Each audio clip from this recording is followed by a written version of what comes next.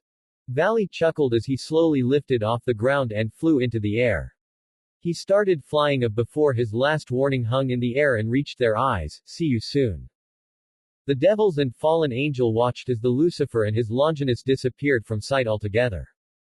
If I don't have to see that bastard again for even a day, Issei groaned, it'll be a fucking miracle. Amen. Big boys flinched from the sting in their heads.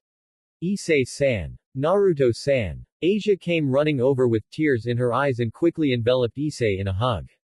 Issei's hisses of pain and soreness went on deaf ears as the nun simply conveyed her relief to see him alive with her cries of joy. I was so worried.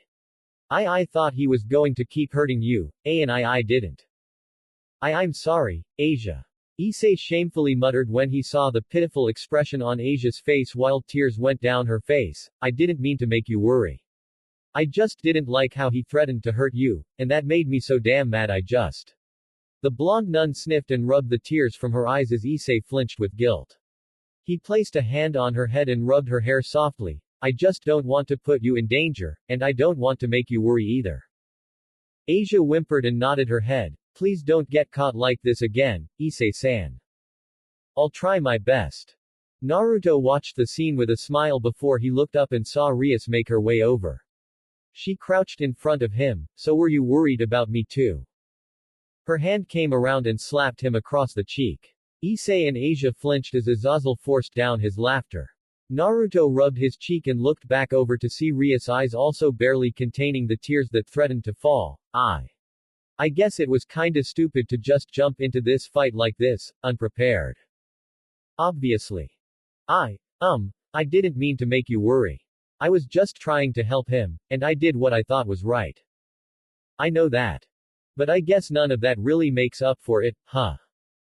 Not even close. Sorry for making you worry. You should be. Rias said with a shaky voice, you should feel that sense of guilt 100 times over as punishment for your idiocy, stupid. The proud Gremory heiress voice lowered until it was almost silent, stupid. Rias felt his hand softly run through her hair before he gently pulled her forward and placed a kiss against her forehead. Her cheeks turned pink as she looked up at his apologetic smile. Thank you for coming to our rescue. Of course I would. Rias cleaned her face up to retain her composed, regal air, but it was slightly ruined by the redness of her eyes. I am your king, and so I will always be there to help when my peerage are in need. I'm sorry too, Bucho. Issei apologized. Your family was being threatened and you wanted to protect Asia. As much as I want to reprimand you, I don't think there was any way that boy was going to leave you alone. Rias crawled over and pulled Issei into her chest for a comforting hug. I'm glad you're okay. Bucho. Why your boobs? There, it's all okay. Naruto looked over and saw Asia pout at the scene between the boy she loved and her king, with far more of the cleavage he loved than she could ever hope to have. She was jealous that Rias could comfort him in a way she couldn't. And Naruto was a little jealous he didn't get comforted like that either.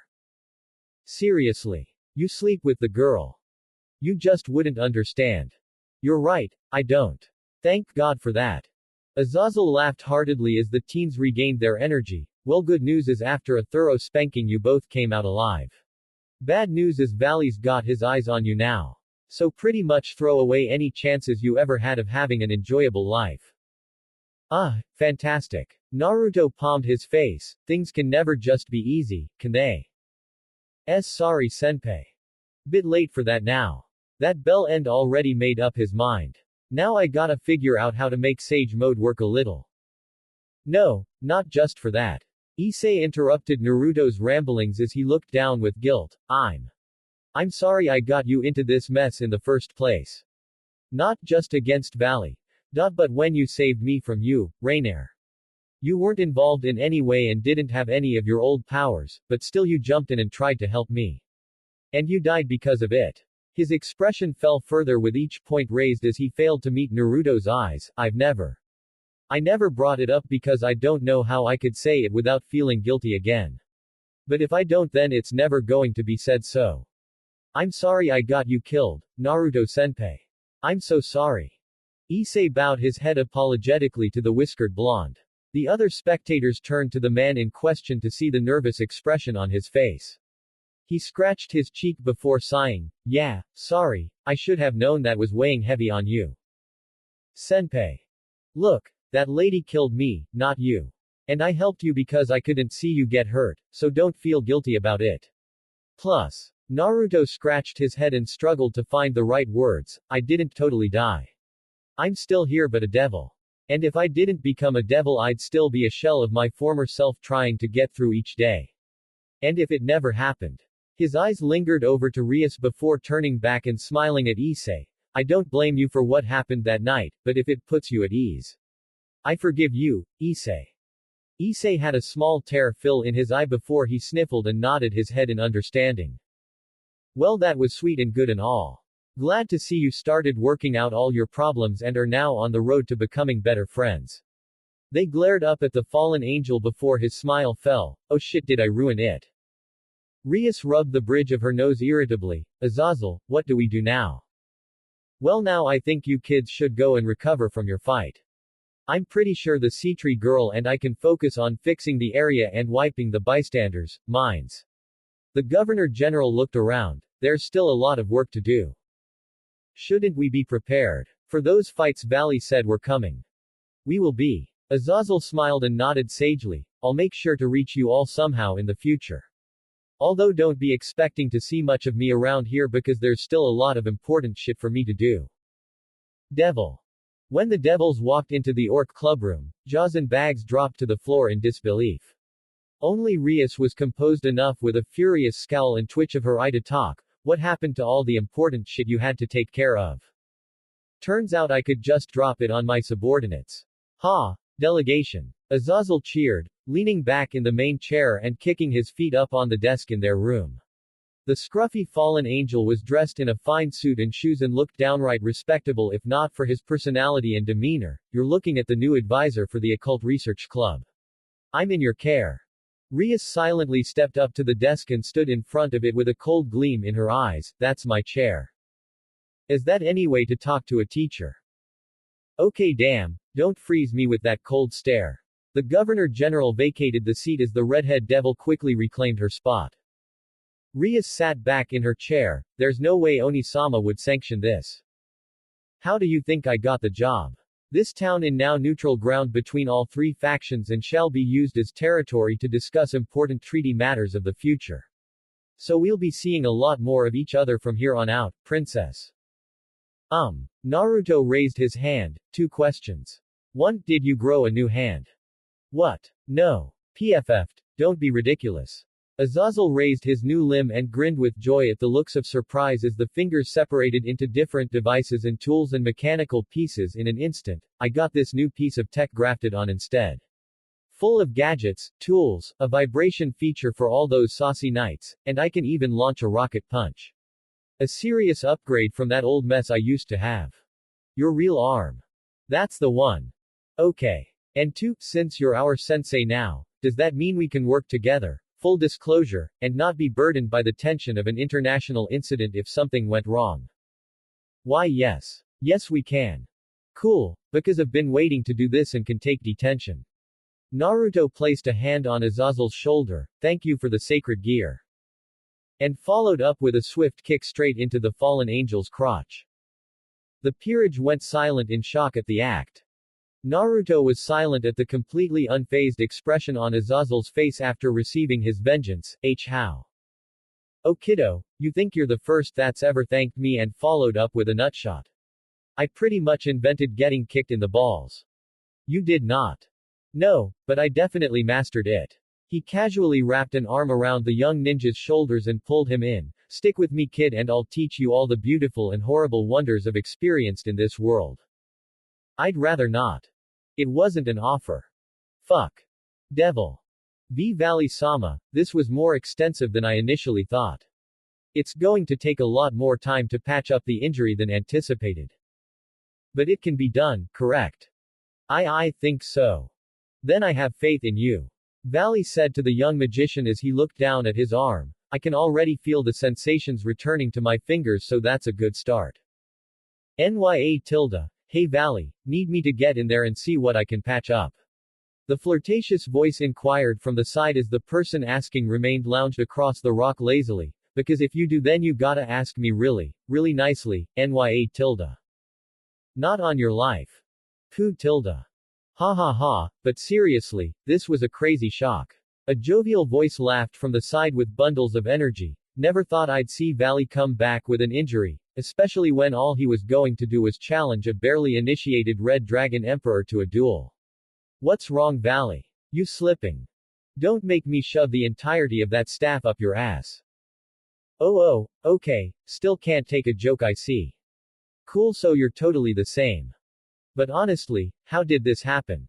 A more refined voice asked from the other side of their base. What did you face there, Valley? If nothing else, a promise of enjoyment to come. Oh, there's the battle boner talking, Nya tilde. Seriously, I'm worried whenever we see a war film he might leave a mess on the back of the seats. Ahaha. You two idiots are seriously pressing my patience. Naruto finally started to peel his eyes open when he felt something warm touch his head. He looked up and noticed Rias was petting him gently, her fingers slowly getting tangled in his hair and running them back before starting over again. He felt like he should have jumped out of bed in surprise, but had gotten so used to her sneaking in at night that he just expected it. Plus he couldn't be bothered to untangle from her in her soft embrace. Morning. Morning. Rias whispered, a yawn slipping out as her drowsiness still seemed to be affecting her. The redhead smiled warmly and continued to run her hand through his hair. I didn't mean to wake you. It's fine, no harm done. Have you been up long? Only a few seconds. Do you want to stay in here for a little bit longer? No, I think I should be getting up. There are things to do. Then I might as well too. No, don't get up for me. Rias tried to stop but couldn't hide the little bit of joy she had that he wanted to wake up with her. Stop it. He groaned and motioned to sway her hand away from his head but did so with little real intention to make her stop. I'm trying to wake up. He sat up in bed, entangling from Rias' arms and yawning before rubbing his eyes. Should we go get some coffee? I'm not really in the mood for some of that awful blend Taichi-san leaves out. Although I suppose the bitter and hard taste might wake me up. Rias didn't sound enthused with the idea but sat up as well and stretched out her arms in her PJs. Let's head downstairs. Naruto and Rias threw off the large cover of the massive bed they slept in and headed for their door. When they opened it, they headed down the long hallway, brightened up by ambient lighting and the soft touch of carpet underneath their toes. The two devils tried to clear their eyes of sand as they passed the masterfully done works of modern art that lined the walls. They reached the end of the corridor and called the elevator. So what was that paperwork you were working on so late last night? Damages reports Sona gave me. Apparently while Azazel and his group were able to wipe most of the civilians' minds of the explosion from yours and Issei's fight with Valley, there were damages still done to the area. Quake stress. Destroyed property. Not to mention the damage to the forest. I'm really sorry about that. The blonde apologized as the bell dinged and the elevator arrived. The two stepped on and headed down to the lobby. Didn't think you'd have to pay for our fight. Oh, it's fine. She laughed at his concern for such a little problem and crossed her arms beneath her chest while the soft elevator music hummed. It's a small price to pay knowing you and Issei and everyone else are fine. That's all that matters. When they had all come back from the battlefield to meet up with the rest of the club, it had been to looks of shock and horror about the fight they had been in. Akeno was quick to show her displeasure about not being made privy to the battle between the heavenly dragons, and Rias had actually squirmed under her queen's glare. Zenobia had a completely different reaction, showing avid interest in hearing how Naruto and Issei had teamed up together to fend off the Hakuryuko to the best of their abilities. The others showed reactions of concern and relief at their relative lack of injury despite the harsh battle. Of course that relief died an ugly death when they were informed that the White Dragon Emperor had painted a target on their back now.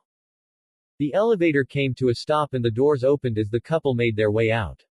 They yawned and stretched out their arms while walking through the massive lobby with a high ceiling and a giant chandelier hanging in the middle. The two made their way across the floor and slipped into the kitchenette. Rias made her way to the coffee machine as Naruto opened the fridge and spotted a shiny red apple.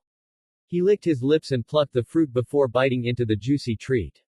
He walked over and leaned against the counter beside Rias as she sipped on her cup and let out a sigh of pleasure at the taste. Nice apples.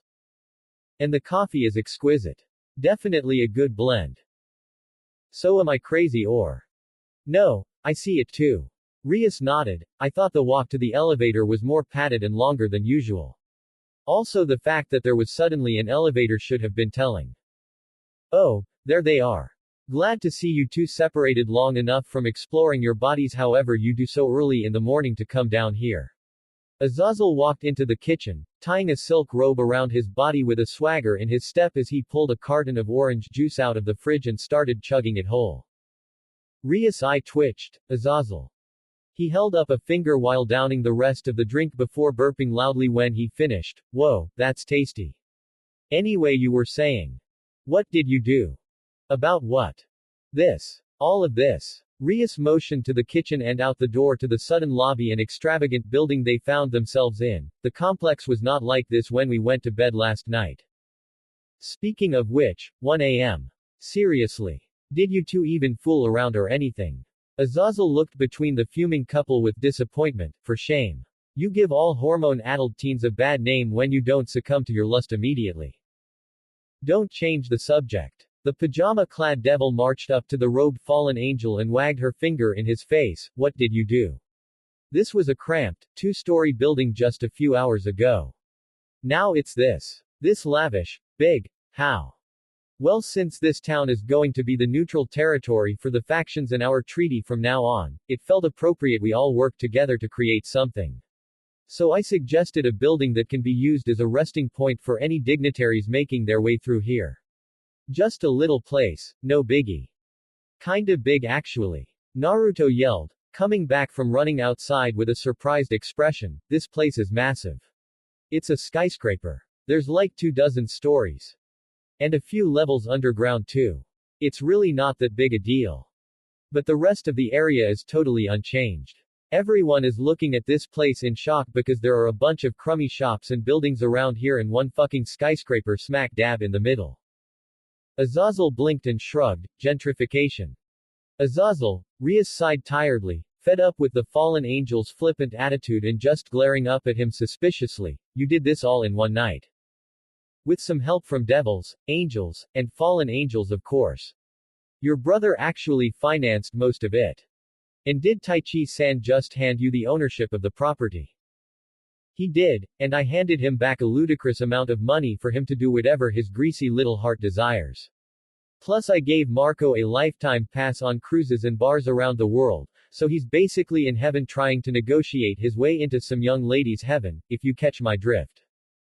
Naruto and I went to bed in our normal room. We woke up in a much bigger room and a much bigger bed. Rias' eyes narrowed. Were there people moving us while we were sleeping? I feel like I shouldn't answer for my own prosperity, but it should be painfully clear that you already know the answer. Her destruction coruscating over her palm with a level glare did the trick in getting the fallen angel to shut up. Okay, let's not get antsy. Azazel said jovially while slowly lowering Rias' hand by the wrist and avoiding the light that would hurt him. First off, let me just say I love that intensity in your eyes. Cold. Unyielding. Probably already made your decision about what to do with me and are now just figuring out the minute details. Have to respect that in a fellow leader. And I can tell you now it's not pretty. Second, we should be getting ready for bigger things. It's summer vacation now, and you know what that means. Rias' eyes remained lidded for a few moments before she lowered her hand and dispelled her destruction with a disgruntled sigh. You're right, better use of energy getting prepared. Prepared for what? Sorry, I haven't told you. Rias apologized. After what happened with Valley, I thought it would be best if we took some time to train and reevaluate things going forward. The Chaos Brigade is going to be a serious threat not only to the factions and the treaty, but possibly for other mythologies. The old devil faction. Valley and whatever followers he may have picked up. And perhaps other individuals of strength similar to theirs joining their side. As such, we have a meeting between potential leaders of the devils, fallen angels, and other mythologies to discuss these matters. I thought in the time leading up to that it would be good for us to train. Naruto's expression fell. Please tell me they aren't all coming here. Of course not. Then where are we going? Devil. Naruto hummed while looking around and taking in the lavish state of the cabin. Can I assume this is what it means to travel in style? I guess you aren't accustomed to it then. Rias remarked with a coy smile. Well, there are some perks to taking an empty train and being in the first-class transport. The upholstered leather couches and seats that sucked them in when they sat down. The fully stocked bar and assortment of snacks and food for them to enjoy. The entertainment system secured off to the side that Koneko and Gasper were currently playing while Issei and Yuto waited for their turn. It was luxury seating for the group of young VIPs on their way back home. I never thought I would be going to the underworld of my own volition. I was sure the day I came here would either be for a Black Ops mission where I would infiltrate hell and kill its leaders, or if I was captured and being taken down here to be tortured for what I know. Zenobia casually mentioned that statement which hung in the air and garnered her some odd looks. Coming here for a vacation is very different from what I expected. So what can you tell me of hell? Well, I've only been there once, and it was just for a short time, but it was quite beautiful. Asia told the blue-haired girl who looked out the window to stare at the flashes of light as they passed from the normal world to the underworld. There's much less fire and brimstone than we were told about in the sermons. In fact, I saw an abundance of greenery and forests when I was there. That's because the Gremory territory is so big that besides from a few settlements of our household, we've left much of it untouched. Rias clarified. Plus we don't have any oceans, only big lakes at best, so there is much more surface area for us to migrate over. You only get to migrate over half of it, princess. Azazel spoke from the bar as Rias and Akino both frowned at his continued existence. We originally had the other half, but now that we're all working together I'm sure we can expand and prosper as one from now on. Oh, I'm sure we're just jumping at the opportunity. Asia, Zenobia, if you're looking for more of your typical description of hell, I'm sure the fallen angel side is more than familiar with it. Azazel chugged from his glass and swallowed. That's not true actually. We fallen angels pride ourselves on a society focused on the advancement of our agriculture, industrial, and technological cultures. If there's something new we've made, you can bet we're already working on improving it as best we can. Also there might be some unofficial spots for free lovin' scattered around the place, but that's only because my board shot down my expansion plan. The fallen angel downed the rest of his drink before letting out a delighted huff. But the place you're thinking of that most matches the Bible's description would be Hades' realm far below us. Hades. Oh right, we have someone here who still needs a crash course in our world's history. Naruto shuffled anxiously from the looks he got from his friends as Azazel pulled out his chair. See Naruto, fallen angels and devils and angels are a massive superpower and have influence over the whole world, but there are dozens of other mythologies and factions that still carry influence to this day. And each of them have heroes and fighters and gods that rival our own. Some of the gods from the other mythologies are older than any devil or angel, living long before humans ever walked the earth. Hell, I'm super old by your standards, but to them I'm nothing more than a baby, a little kid at best. Azazel's cocky expression started to waver as an irritated frown crossed his face. I'm actually getting kinda sick of being called brat by that old bastard Odin. The power these deities hold is no laughing matter either. There are some select individuals from each mythology that could hold their own against my former power if the chance ever arose. Seriously, D-Drag. Even you. Yep, and we're going to be meeting some of these gods at a gathering in the underworld in just a few weeks. Some of the devils looked to Rias for confirmation and the king nodded in agreement. We're gonna be meeting them soon, so when you do, don't look at them. Don't say anything to them that might make them mad. Don't do anything that might instigate an all-out war that could eradicate the entire population. Actually, I was just going to tell you to grit your teeth because they're eccentric and can be kinda annoying.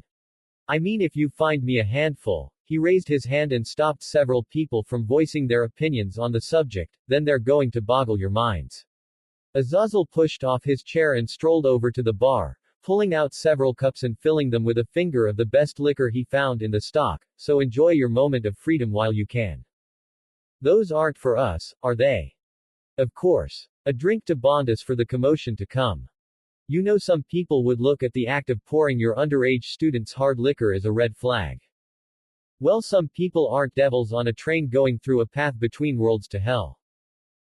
Naruto rolled his eyes and stepped up to the counter next to Azazel. He picked up his glass and raised it before knocking it back.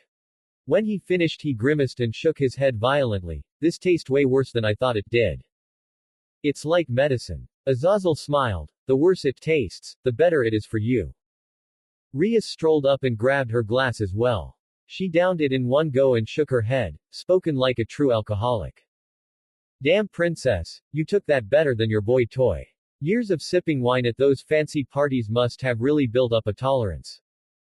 Akino placed her glass down next and wiped her mouth. Faint praise from a man I assume regularly drinks his weight in booze.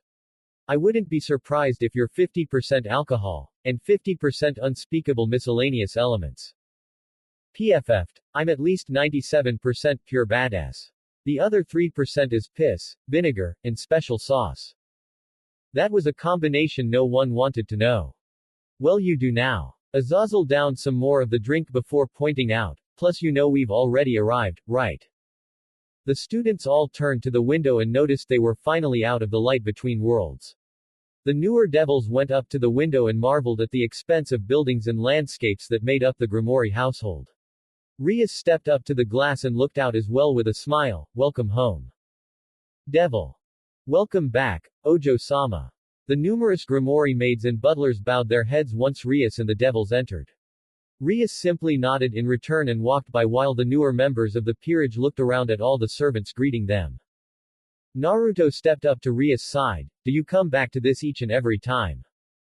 Yes, Rias sighed. I try and tell them not to make such a big deal about it, but I think my concerns just fall on deaf ears. That's why I like to space my return trips out as much as possible. Of course, that's not to say there isn't anything about coming home that I don't enjoy. Rias Onisama. Rias turned around and braced herself as a short figure came running up and jumped into her chest. She wrapped her arms around it and spun with the move before chuckling and looking down with a smile. Well, hello, Milikas. How have you been? I have been fine, Onisama. The shorter figure finally disentangled from Rias and stepped back from her embrace. The young boy had short crimson hair and soft red eyes that sparkled when looking up at the older devils. He stood up straight and his young voice was soft and polite while speaking to his elders. Okawa-sama told me that you would be returning today with your peerage and I have been waiting all day. B. Bucho, I didn't know you had a younger brother. I don't. Rias stepped up to the younger boy and they shared a smile. This is Milika's Gremory, my brother and Graphia's son. Graphia Sans. She's a mom. Issei was slapped across the head by Koneko for his sudden exclamation. Your nephew, huh? Naruto snickered. I never would have taken you as an aunt. You're hotter than most old aunts I've seen. Rias smiled coyly. Don't push it, mister, or else I might get upset. She looked down at her excited nephew and smiled. Tell me, Milikas, is Oni-sama here today? No, Otu-sama is busy with some political matters so he can't come greet you today. He wanted to send his apologies for not being here to see you. No need. Honestly makes the homecoming a little easier to bear. Rias muttered before she heard a set of footsteps make their way over from the side. When she spotted Graphia, the older redhead walking beside her, and the lovely brunette alongside him, she stood up a little straighter and fixed her posture. She bowed her head, and after a moment her peerage followed along. Otu-sama. Okawa-sama. I have returned. I'm glad to see you so happy, Rias. Her father greeted his daughter with a quick hug and an arm around her shoulder. I recognize some familiar faces, but notice a few new ones as well. Gasper-kun, it's good to see you out and about with my daughter again. Thank you, sir. The boy in the cardboard box answered. I'm glad to be back after so long. Issei sweated. Are you really coming back if you're still sitting in a box? Some of your servants I still haven't been introduced to yet. Rias nodded. Of course. Otu-sama, this girl is Asia, my new bishop. The blonde girl bowed her head respectfully. This one is my newest addition and my knight Zenobia. The former church warrior greeted the older devil politely, and that boy at the end is my pawn, Issei. Oh, so this boy is the Red Dragon Emperor. Issei stood up straighter and had a nervous sweat as his king's father stepped up to face him. Greetings, Issei-san. There are quite a number of devils here that have high hopes for you in the future. Thank you, sir. Issei stuttered, I'll do my best to make Bucho, I mean Rias-sama proud.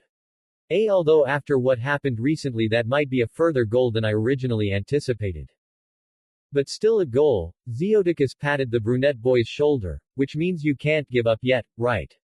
Issei showed a small smile and nodded. The Gremory head nodded before finally turning to Naruto, hello again young man. I suppose it's only right to greet you into my home after you greeted me into yours. Nice to see you again sir. Oh, come here. There's someone I've been meaning to introduce you to. Zeoticus led Naruto to the side and in front of a lovely young woman with long brown hair. Benalana, this is Rias' boyfriend, Naruto Uzumaki. He's the boy Searsex has been telling us about. Naruto-san, this is my wife, Benalana Gremory. Naruto's eyes widened and he stared at the youthful woman in disbelief.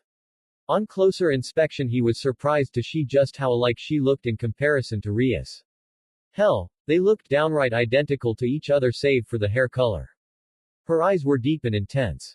She looked remarkably young, no older than a college girl and certainly not old enough to be both a mother and a grandmother. Her dress most likely hid her wonderful curves but did expose her cleavage and breast size. Rias certainly inherited her figure from somewhere. A youthful, beautiful woman that looked much younger than she really was. And had a lot of power and very large breasts. You were thinking like Tsunade, weren't you? He didn't think that. Not at all. Greetings, Naruto Uzumaki-san. Naruto was yanked from his thoughts as Benalana bowed her head graciously. It's comforting to know that my daughter is no longer being so obstinate about relationships as she was. I swear whenever I brought up the topic of partners or marriage she would just do everything she could to deflect the conversation. She was so immature. Okawa-sama. The blood rushed to Ria's face and the usually level-headed girl was too flustered and shaky to take what her mother said. The other members of the peerage hid their chuckles under their breath while Zeoticus laughed at his daughter's reaction. You can't say stuff to him like that. Rias, Benalana calmly responded, this is the first and possibly only boy you'll ever show interest in. I'm going to confront him and tell him my thanks. But. No buts young lady. Now about your level of intimacy. Well, as much fun as this has been, and it's been a blast that I shall cherish for years to come, I think we need to move on. The sole fallen angel of the group spoke up and projected his voice. Azazel pocketed his phone, finished recording the hilarity before he stepped up. Zeoticus, it's good to see you again. And Benalana, a stunning portrait of perfection as usual. Greetings, Azazel-san. Hello Azazel, nice to see you again. Zeoticus and Azazel shook hands. How's life as a teacher treating you? Very interesting. Shaping young minds. Guiding the new generation. Plus there's always something to laugh at with your daughter and her friends. The older men chuckled together as Rias frowned and Naruto raised an eyebrow in bemusement. Azazel wiped a tear from his eye. So what's the news? Has anyone else arrived yet? Nearly a month ahead of schedule. Zeoticus rhetorically asked, the fallen angel simply shrugging in return, no one has arrived this early. Small miracles I suppose, since I am actually quite nervous about this meeting. No one knows what will happen when so many figures come together in one place. The world might just collapse on itself. Well, I guess we'll cross that bridge when it comes. Azazel pulled out his phone again to check the time. Issei, you should head outside now. Huh. Why? Because I just got a message that your trainer is going to be arriving in a moment and it's important to make a good impression. Issei blinked in confusion. My trainer. I didn't even know I had someone to specifically train me. Thank you Azazel-sensei for setting that up for me. No problem kiddo. Azazel chuckled and waved off Issei's thanks before pointing back to the entrance. Just get out there and make sure to greet them properly. Issei nodded and ran back out to the entrance to meet his trainer for the next few weeks. That kid's gonna be a powerhouse the next time we see him. Azazel-sensei. Have you set up trainers for each of us? Yuto inquired. Sorry but no. I do have some training regimes we can utilize to help get you started but you'll have to look around for some serious assistance. I only got one for Issei because he needs serious improvement and the first person to come to mind. The ground shook and a massive gust of wind rushed out from the entrance. They looked back and saw two massive legs perched on the ground, Issei's minuscule frame standing between them as he looked up at the monster. "Drag, is that you? You've lost some pounds. Are you going to make that joke every time, Tannen? Well, it makes me chuckle. Oh well, let's get started." "No." Issei turned and dashed for the door, but the dragon's mighty talons came swinging down and grabbed him off the ground. "Please. Not this. Anything but this. Too scary. Too scary. Azazel sensei, you tricked me, you damn bastard. I hope you rot in a depper pit of hell. Damn you. Drag, can you calm down your new host? He's going to give me a headache, and that's not the best thing to have while I'm flying. Honestly, quicker for you to power through than to get him to stop." "Well, alright. Keep your bits tucked because here we go." "No." The ground shook again as the figure jumped off the ground and took flight. They spotted the form of a giant dragon soaring through the sky with Issei flailing around helplessly in his grasp. Asia whimpered in horror while everyone else turned to Azazel. "Does anyone else want me to pick their trainers? Devil. Geez, this place seems even bigger than the last time I was here. Your parents don't expand their house overnight whenever they feel like it too, do they?" "Not to my knowledge. Only Azazel and Oni-sama do things like that," Rias said, a hint of bitterness in her voice as they walked around the halls of the Gremory household together. The redhead gave a haggard sigh and massaged her temples. "You'd think the least they could do is give us a little warning before they did so. Ask us what we thought about it. It's infuriating. Not a fan of the redesign. If they wanted a bigger building, that's fine," Rias answered, "but I wish they wouldn't just change our home so haphazardly." Naruto saw Rias was so bothered by this change that she didn't even seem to notice that she had called the apartment their home. She had already moved on before he could point out the slip of the tongue. "I've lived my whole life in big, roomy places like this. And for the first time I found myself in a smaller place where I can be comfortable with the boy I like. If it gets less personal and lonely. You fret about the most stupid things." Naruto slipped up to her side and pulled her close, earning a quick gasp from the crimson-haired girl as his hands settled on her waist. "You know it was lonely because you had no one to share it with, but I'll be there now. I'll try to make it more bearable, so don't worry, okay?" Rias pouted for a moment before giving a small nod in return, Naruto's smile widening as she subtly raised her arms and linked her hands behind his neck to compliment how close he had pulled her in. "I'm sorry for being bothered by something so trivial. It just irks me when Oni-sama does things like this, and it doesn't help when Azazel acts so smug about it either." Naruto chuckled in agreement and the young couple shared a moment of laughter with their foreheads pressed together. They looked into each other's eyes before Rias looked aside. "You know, I always felt like my room was too spacious and lonely.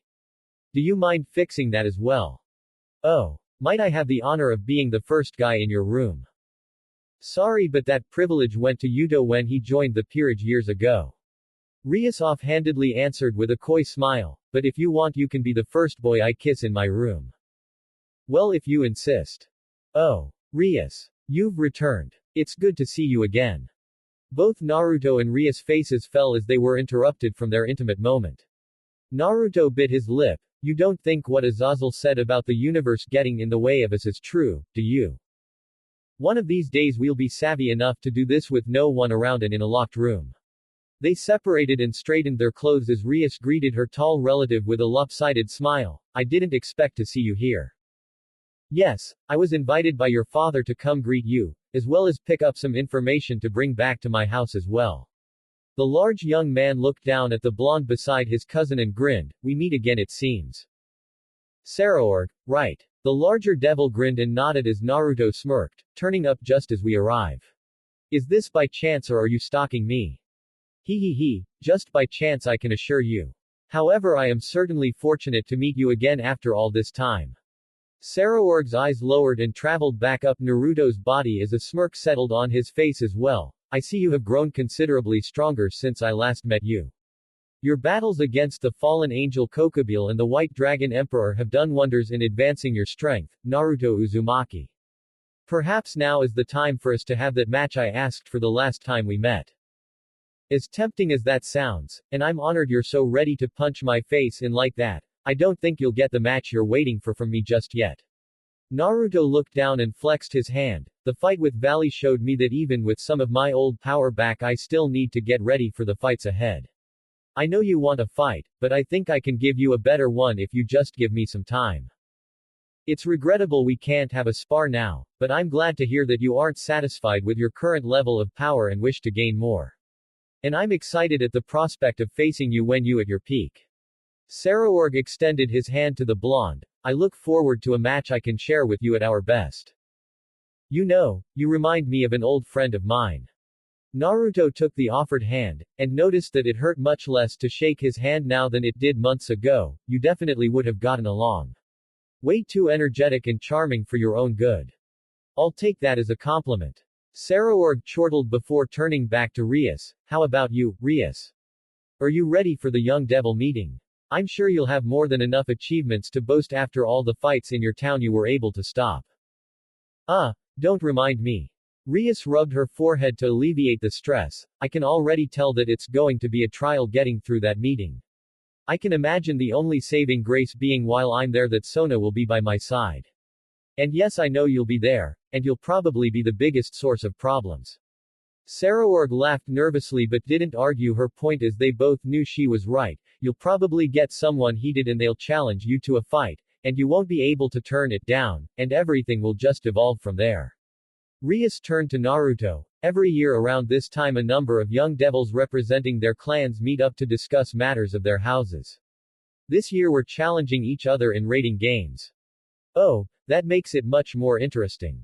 But sorry big guy. Naruto shrugged apologetically towards Saraorg who tilted his head curiously. If it's a rating game you're waiting for us to fight in then we might never get the chance.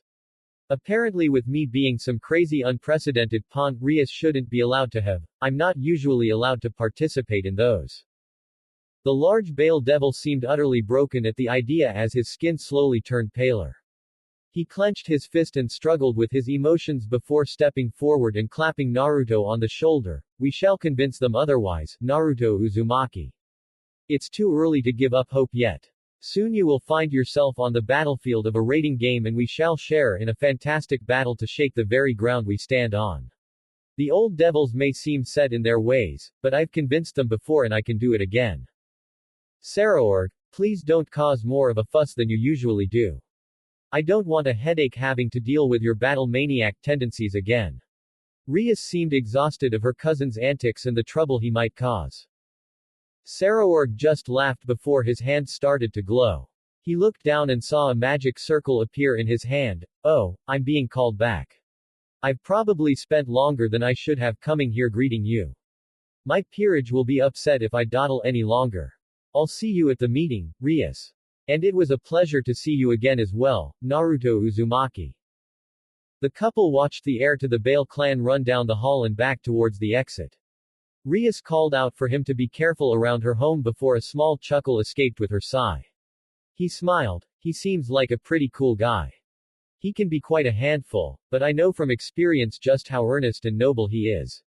You'd never think he was the heir to the great king of devils just from how he acts. And he's your cousin. Naruto chuckled, still having a hard time wrapping my head around that one. Well, it's true, so get used to it. And you should put off fighting him for a while. Naruto quirked an eyebrow at Rias' cautious tone. We couldn't beat Saraorg right now no matter how hard we tried, and even with your senjutsu, it'd probably be hard won. He is the strongest devil of our generation by a very wide margin. And if we ever want to beat him, we still have a long way to go to become strong enough to do it. Stop it. What? Stop smiling like that. I can tell you want to try fighting him now, but I'm saying no. I'm not thinking that at all. Yes, he is. Rias crossed her arms. Thank you, Kurama. No problem. Naruto scowled. You know, you'd think because we've been together for 18 years and we fought together in a war, we'd be inseparable friends and partners. So it kinda hurts that you take her side over mine. She's pleasant. Shut up. And stop looking so smug. Rias continued to preen from Kurama's compliment and continued support while the blonde man just frowned in response. He scratched the back of his head with a groan. I'm excited at the idea of fighting him, but I'm not gonna jump into a fight just yet. Valley showed me there is a lot I have to be prepared to face in this world. So I gotta get out there and train. Rias nodded. Well, everyone else has already gone off to do their training, so you'll have to look for them if you want to train together. Yeah, and I better get started before I lose any more. Hold on a moment, Naruto-san. Naruto and Rias jumped back in fright at the sudden appearance of the redhead's mother. Oh, Okawa-sama, what are you doing here? Well, since this man is your lover and future betrothed, I decided I wanted to gauge him for myself. Whoa, that might be a little ahead. Naruto-san. Benalana turned to Naruto and his throat went dry under her scrupulous gaze. There is a standard of what to expect from those that marry into the Gremory household. And as the matriarch of this family, I take that responsibility onto myself. The brunette Madam of Extinction stared into his blue eyes, so I must see how you measure up. Naruto sweated and gulped. How exactly? Devil. And 1 2 3, and 1 2 3, and move with the beat, and keep eye contact at all times. When your mom said she was going to test me, this wasn't what I expected. My mother takes these duties very seriously. Rias lamented regretfully while she and her boyfriend danced across the ballroom while Benalana kept the beat. Naruto had one hand on her waist to pull her in closely while his other grasped Rias, the two of them waltzing over the dance floor after being dragged there by the overbearing mother. And can you really not keep up? You move like you have two left feet. Well, sorry, I'm not used to dancing like this. In my defense, this was a pretty drastic change than what I thought we were coming down here for. They stumbled as Naruto's foot clumsily hit Rias again and made him hiss in anger. Can't you just lead? Fine, let's do that. Rias started changing positions with Naruto until she was the one with the leading position. Now follow my lead. Rias. The young devils froze again as Benalana appeared right beside them without either noticing. She looked at her daughter sternly. Why don't you go practice with Milikas? He could use a more experienced partner. I'll dance with Naruto-san in your stead. Oh, okay. Rias untangled herself and quickly ran off, abandoning her pawn to her mother's mercy. Naruto felt betrayed watching her run away but felt his hands get moved to conform to another body. He looked down and saw Benalana had already taken her place as his dancing partner. Shall we begin? Alright, so I'm not really. You can look at your feet while we dance if you want. Naruto let out a sigh of relief and did just that as they started dancing again. Their movement was slow and deliberate but much less hazardous now that Naruto could see where his feet were going. I'm sorry if I've come across as domineering and strict. It's just how I've been able to get the best results as quickly as possible. You must understand this was the best course of action while raising children like Sirzex and Rias. And no, it's okay ma'am, I understand. Thank you. Benalana expressed her gratitude with a softer tone before she looked over across the dance floor. She saw Rias dancing along with Milikas, her hands lowered to make up for their difference in height as the two chuckled at their topic of conversation. I've never seen her act or smile the way she does when she's with you. It's something different and new compared to the one she shows when she's with us. One filled with new emotion and apprehension and excitement for someone else. Naruto blinked. Ma'am. I never got the chance to thank you for assisting her in the raiding game. That wedding had been disputed and argued for a long time by a lot of devils only interested in keeping the noble lines pure. You did something that got a lot of people angry, but someone willing to fight and go that far for another's happiness is someone I can trust to keep my daughter happy. Thank you for putting my heart at ease. Naruto was thankful his head was down to watch his own feet as he blushed from the earnest sincerity in her gratitude. You're welcome. I just didn't want Rias to be unhappy. That's good. And now the two of you are starting something new. So have you consummated your relationship yet? Naruto nearly tripped over his own feet if it weren't for Benalana's strong grip on his body keeping him level. Still his face turned bright red as he looked up into Benalana's still gaze. What? I asked if you had bedded her yet. Or if she has taken the initiative and made the first move. Benalana so casually asked the question that Naruto had difficulty trying to wrap his mind around it. When he failed to answer, Benalana sighed with disappointment. So you haven't taken the next step in your relationship. And I would have thought Rias was confident enough to take action. Have you two really not done anything together? Not what you're thinking. He responded a little louder than he wanted to and coughed before trying to focus on something else. We've kissed, and held hands, and we sleep in the same bed. We haven't done that. But we've done other things. The blonde struggled to speak and shook his head. Can we please not talk about this? This is an important discussion. If you two don't want to continue into a more physical relationship, then that is something you need to discuss with each other. There's no reason for this to be awkward, it's a very natural thing. Actually, I think talking about my sex life, with my girlfriend's mother, who looks exactly like her, and is pressed up to me very closely while dancing, is more than enough reason to feel awkward about this discussion. He tried to look down at his feet to dance again but choked when he realized just what was a little higher in his sights. Damn it, did they have to be so big? And why couldn't she be wearing something less showy like a regular grandma? Venelana realized that the dancing session had come to a stop and stepped away from the frozen boy. I suppose that's enough dancing for today.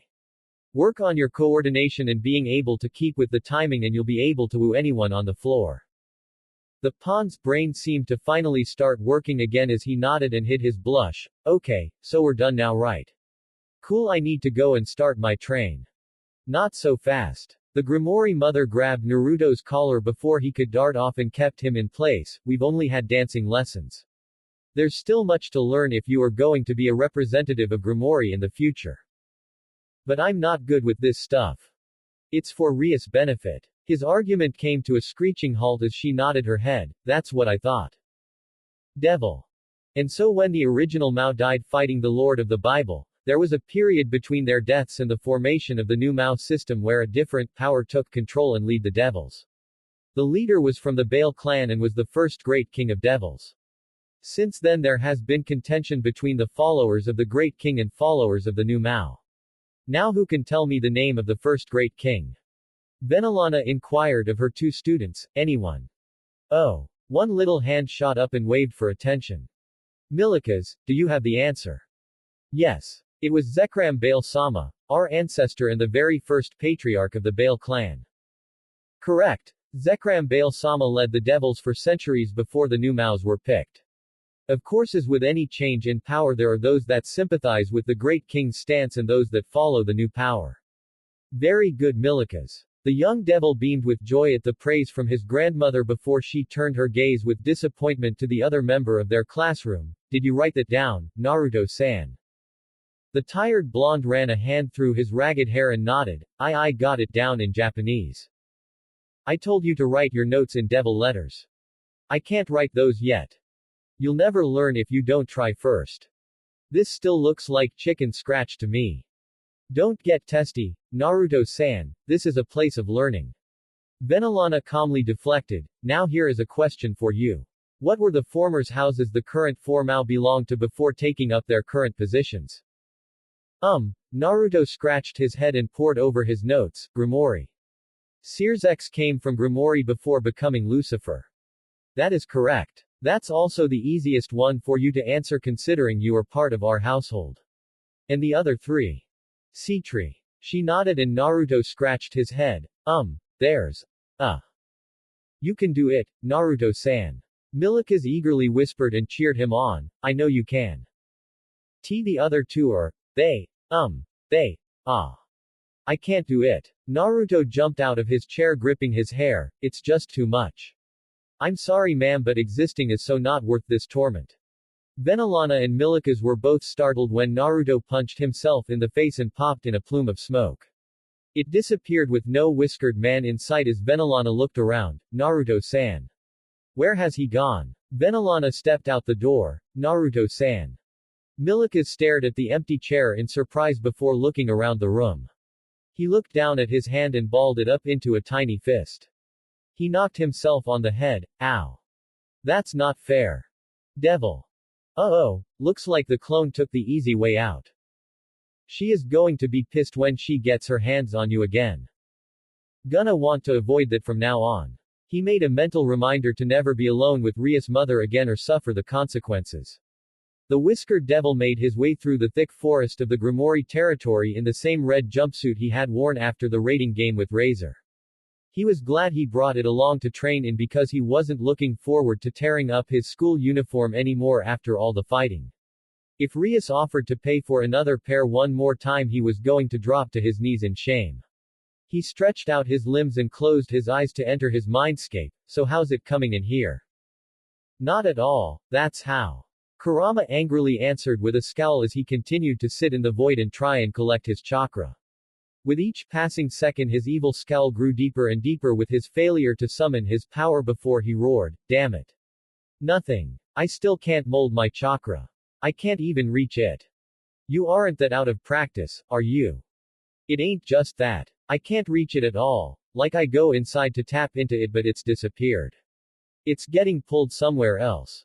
I don't know how to describe it but I know I'm not using it. Kurama grumbled and shook his head, his ears flopping around on his head before he sighed, sorry Naruto but right now my power and help is pretty much a non-factor. I figured as much. Naruto kicked the water around his feet. If we hadn't made any headway by this point I doubted something was miraculously going to change now. Guess we'll just have to keep going as we are now. Yeah but how is that going to change anything? It's still impossible for you to use Sage mode while moving and still no summoning available. You could try creating more of the Rasengan forms you used when you had my power but it's gonna be pretty damn difficult with just you and a few clones. Actually that gave me an idea. Naruto cupped his chin. The Rasenshurikens I created with Rias and Akeno and Issei were crazy powerful. It's like when I created them, just adding any power into its form doubled or even tripled the power, and when it was boosted it rocked the entire town. That was a surprise. It took a lot of training and practice for you to integrate shape and element manipulation together like that. But what they use is different.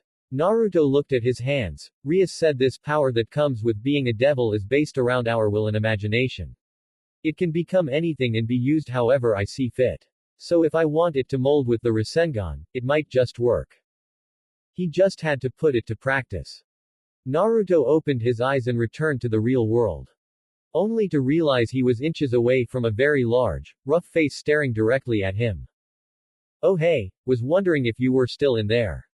Ah. Naruto jumped back and raised his fists before vaguely recognizing the strange man watching him. Wait, don't I know you?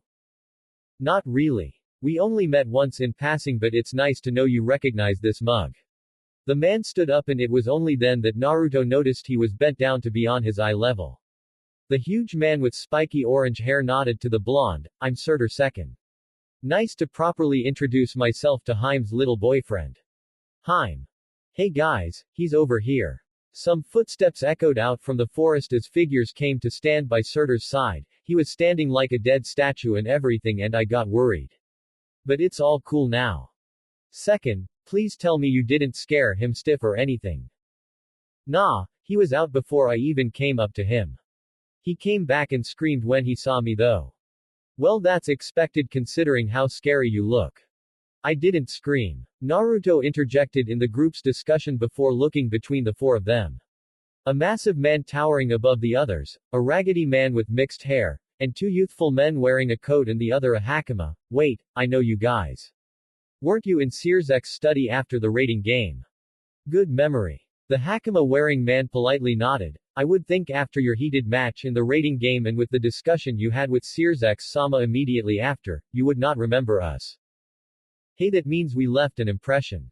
The man in the collared jacket emanated with joy as he looked between his friends. That means he must like us, right? I think we're the ones who left an impression. You probably just faded into the background or molded with the wall. You tend to do that. What? No way. I was there and I didn't mold into anything. The young man seemed to panic from his friend's disinterested stares before he ran up and grabbed Naruto's shoulders desperately. Kid, you remember me right? I exist, right? I was there with the others after the game, remember? Were you? Naruto's sudden honest response caused the man to gasp and shuffle back in horror. He watched the man drop to his knees depressed before shaking his head. Okay, not gonna bother with the befuddlement. Who the fuck are you guys? There you are, Naruto-kun.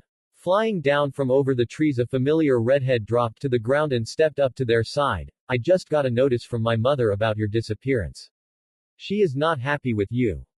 Searzek's. Naruto saw another unfamiliar man drop down behind them all but focused on the only person he knew. Do you know all these people? Of course I do. They're members of my peerage. Searsex stepped around the blonde pawn, lifting his depressed servant back up to his feet and placing him along with his other followers. I'd like you to meet by Knight Soji Okita. The pleasant hakama-wearing man bowed his head. A pleasure to meet you, young man. Might Bishop McGregor Mathers.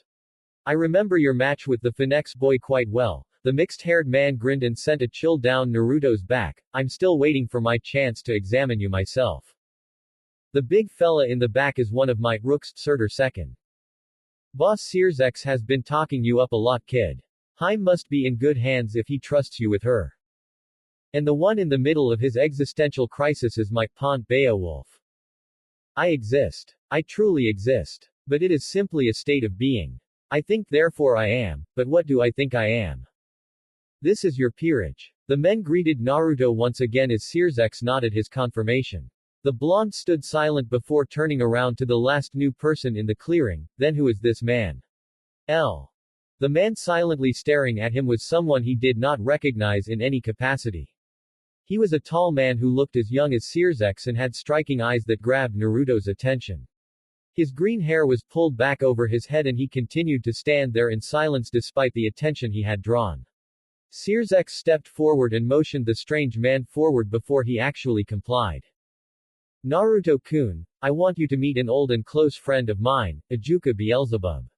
He's a fellow Mal like me. Searsex patted Ajuka on the shoulder. Ajuka, this is the boy I was telling you about. The green-haired man offered his hand and Naruto raised his to shake. But Ajuka's hand jerked forward and grabbed Naruto's wrist and pulled him in. The blonde yelled before he felt a hand press into his chest and push his sternum. I feel the evil piece inside of him. You were right, Searsex, this is quite peculiar. Rias used the evil piece I got from you to bring him back. She had used her original 8 pawns to resurrect the Sekyurut, Issei Hyodo-kun. Yet she was still able to use a foreign piece to bring him back to life. So Ajuka, what was that pawn you gave me? Ajuka finally pulled his hand off Naruto's chest and looked the younger man in the eye, something I never believed would actually work. What? When I created the evil piece system, it wasn't perfect. I had to create many prototypes and models before finally perfecting the pieces we use today. The piece I created just prior to the final model were prototypes I could not accurately rein in. Each evil piece now is capable of accurately gauging one's potential to decide how strong they currently are. If an individual is extremely powerful, they may require multiple pieces, and if they grow stronger than those pieces, can grow into mutated pieces. Ajuka explained, I needed to do this because when I tried to gauge the power of my prototypes, nothing was compatible. Not a single person or creature I tested it on could accept the power of that thing. I deemed it a dud and moved on to the next model. With it I created new features like promotion and real-time location for their respective king. Ajuka pointed at Naruto's chest. I found that evil piece prototype in my workstation while I was clearing out. I was going to throw it away but Searsex was visiting that day and so I just dumped it on him. After that I was clearing out my desk and gave it to Rias in turn. And then she used it on you to bring you back to life. Not exactly the glamorous tale I was expecting for this thing. That evil piece was something I couldn't use despite being its creator. Ajuka looked Naruto in the eyes. You are the first and possibly only being that evil piece could bond to. I don't usually like to look back over my own work, but I'll need to rethink that to see how you proceed from here on out. What you have inside of you is not just an illegal piece, it's an impossible piece. My impossible evil piece. Naruto held a hand to his chest before a small smug smile grew. I guess I'll just have to live with that knowledge that I have something no one else could handle inside me. He. Well, you certainly seem amused, Naruto-kun. Searsex chuckled. Did you come out here to train? Yeah, I thought I could get away and work on some things that needed my attention. Well, I'm glad to hear you want to grow so much. If you're interested, we may be willing to help. Seriously. That'd be great. Thank you. Naruto looked around at the strange interested looks he was getting from Searsex, his peerage and Ajuka. Wait. Did you say we? Of course. We're gifted with the chance to train with the boy carrying an impossible piece. Searsex smiled sweetly. You can understand why we might all be excited at the chance to train with you. Quick question, have you seen a movie back in the other world called Whiplash? No. Well then this is going to be fun. Oh. Quick, 2 choices, these psychos are the mother. Now this was a rock or a hard place scenario if he'd ever been in one. Omake. Culture shock, folklore. So why did we get out all these folk books? Bucho and Naruto-san suddenly started searching through every book that they could. Apparently some of our old myths and legends correspond with Naruto-san's original world. That's way too crazy to just be a coincidence. So, this Sasuke Sarutobi ninja that appears in the stories. You've met him? No, I knew a guy named Sasuke, and several people named Sarutobi, but no one with that name. Asia deflated with disappointment, although that name sounds familiar but I can't put my finger on it. And the creature residing in you, Zenobia held up her book next, really resemble these foxes from this country's lore. Other 9-tailed foxes. Now that would be an interesting experience. I never met a fox like me back in our world. Well there are plenty of them here, Kurama-san.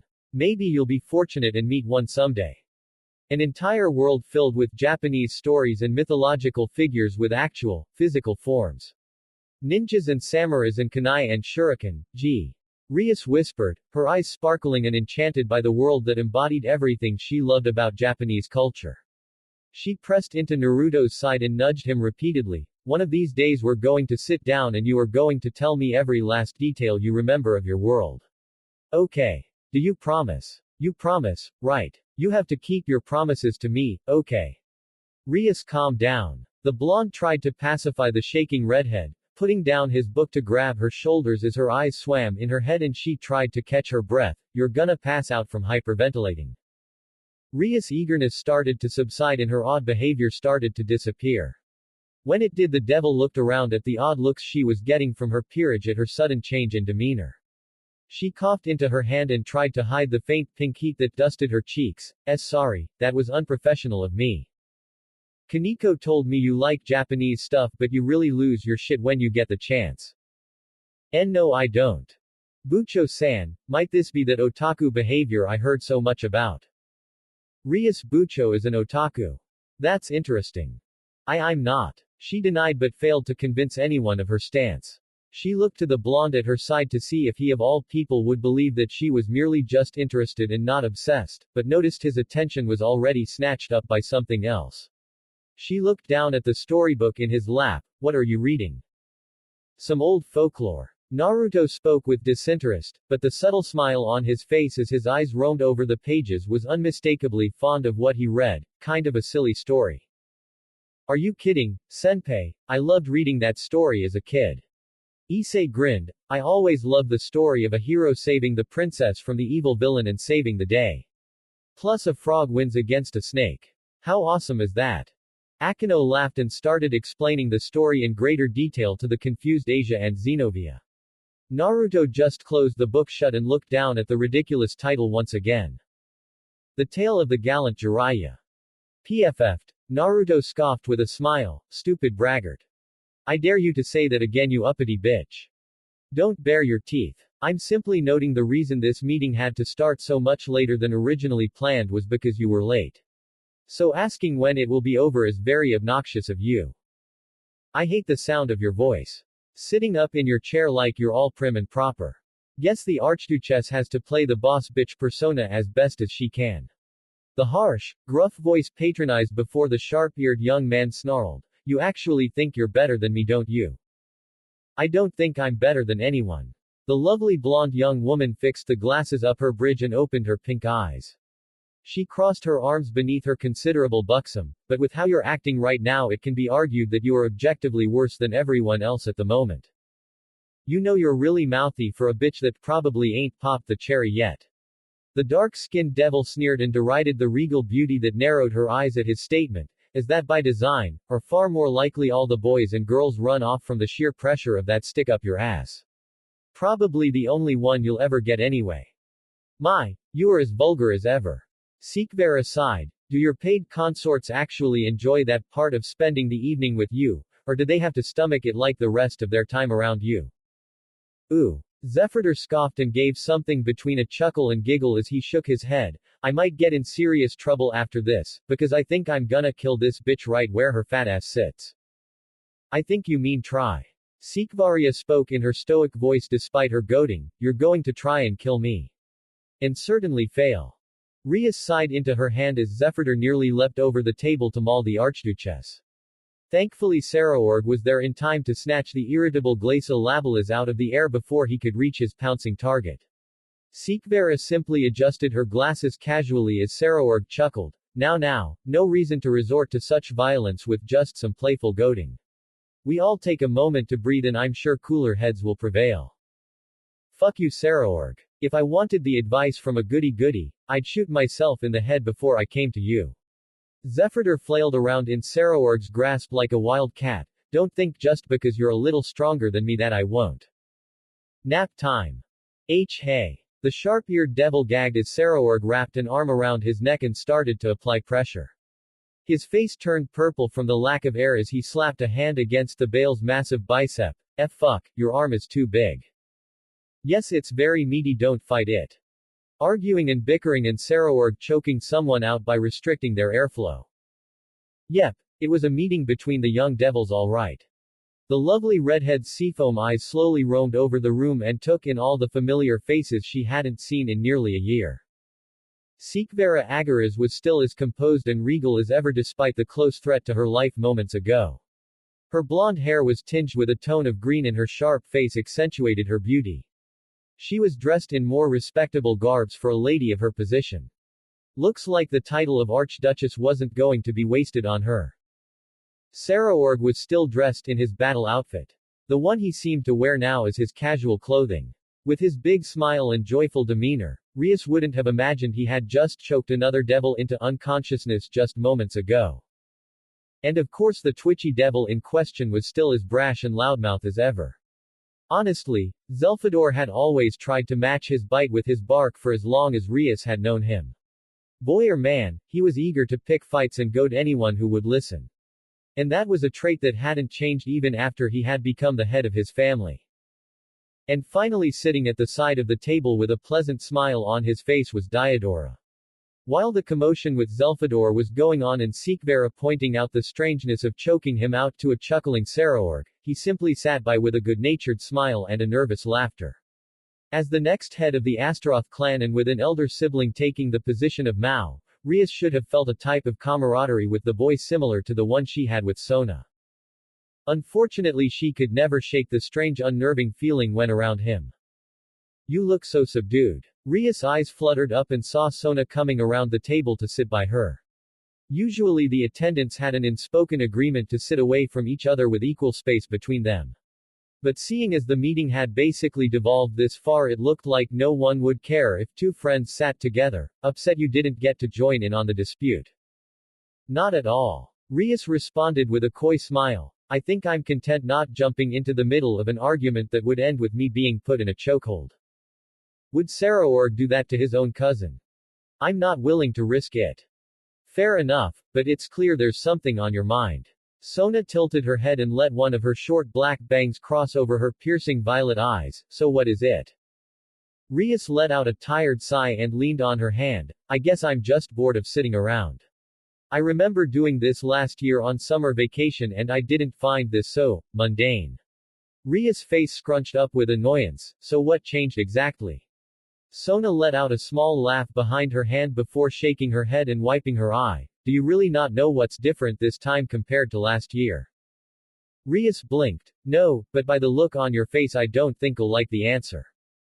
Why Rias, I believe you're experiencing the symptoms of a lonely lover. I was right. Just applying logic. Her friend responded with a wry smile on her usually stoic face, no doubt from the subtle enjoyment she was getting at seeing Rias' expression deepen with every passing second. The only things to change since last year were the additions of your new servants to your peerage.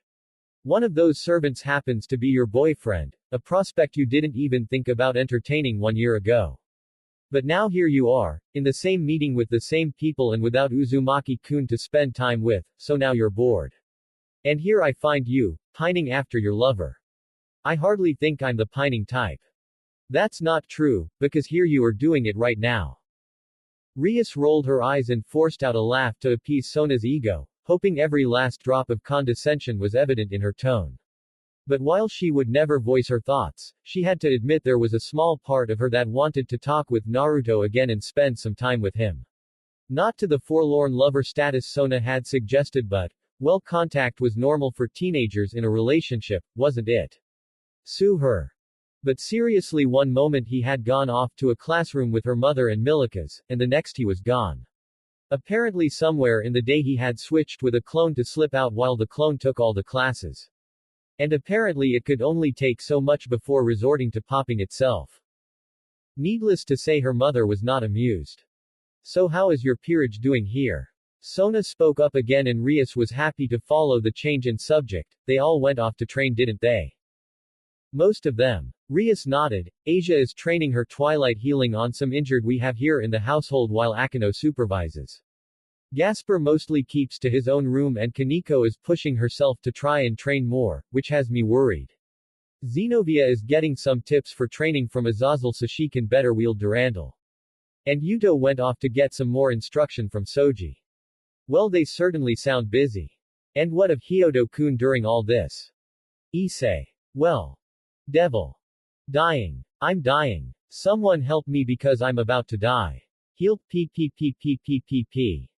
My, DxD, this new vessel of yours has quite the set of lungs on him. Tannen, the massive purple dragon, floated in the air while Issei's helpless scream died in the flurry of snow and mountain range. His wings flapped behind him as his voice carried over the deafening snowstorm. You've been teaching him how to project, or is that all just natural talent? Yes, his best skills seem to rest in the areas not dealing with fighting. I'm sorry there isn't a skill tree I can dump all my points into. Okay, DDRAIG. So help me. DxD can't help you like this.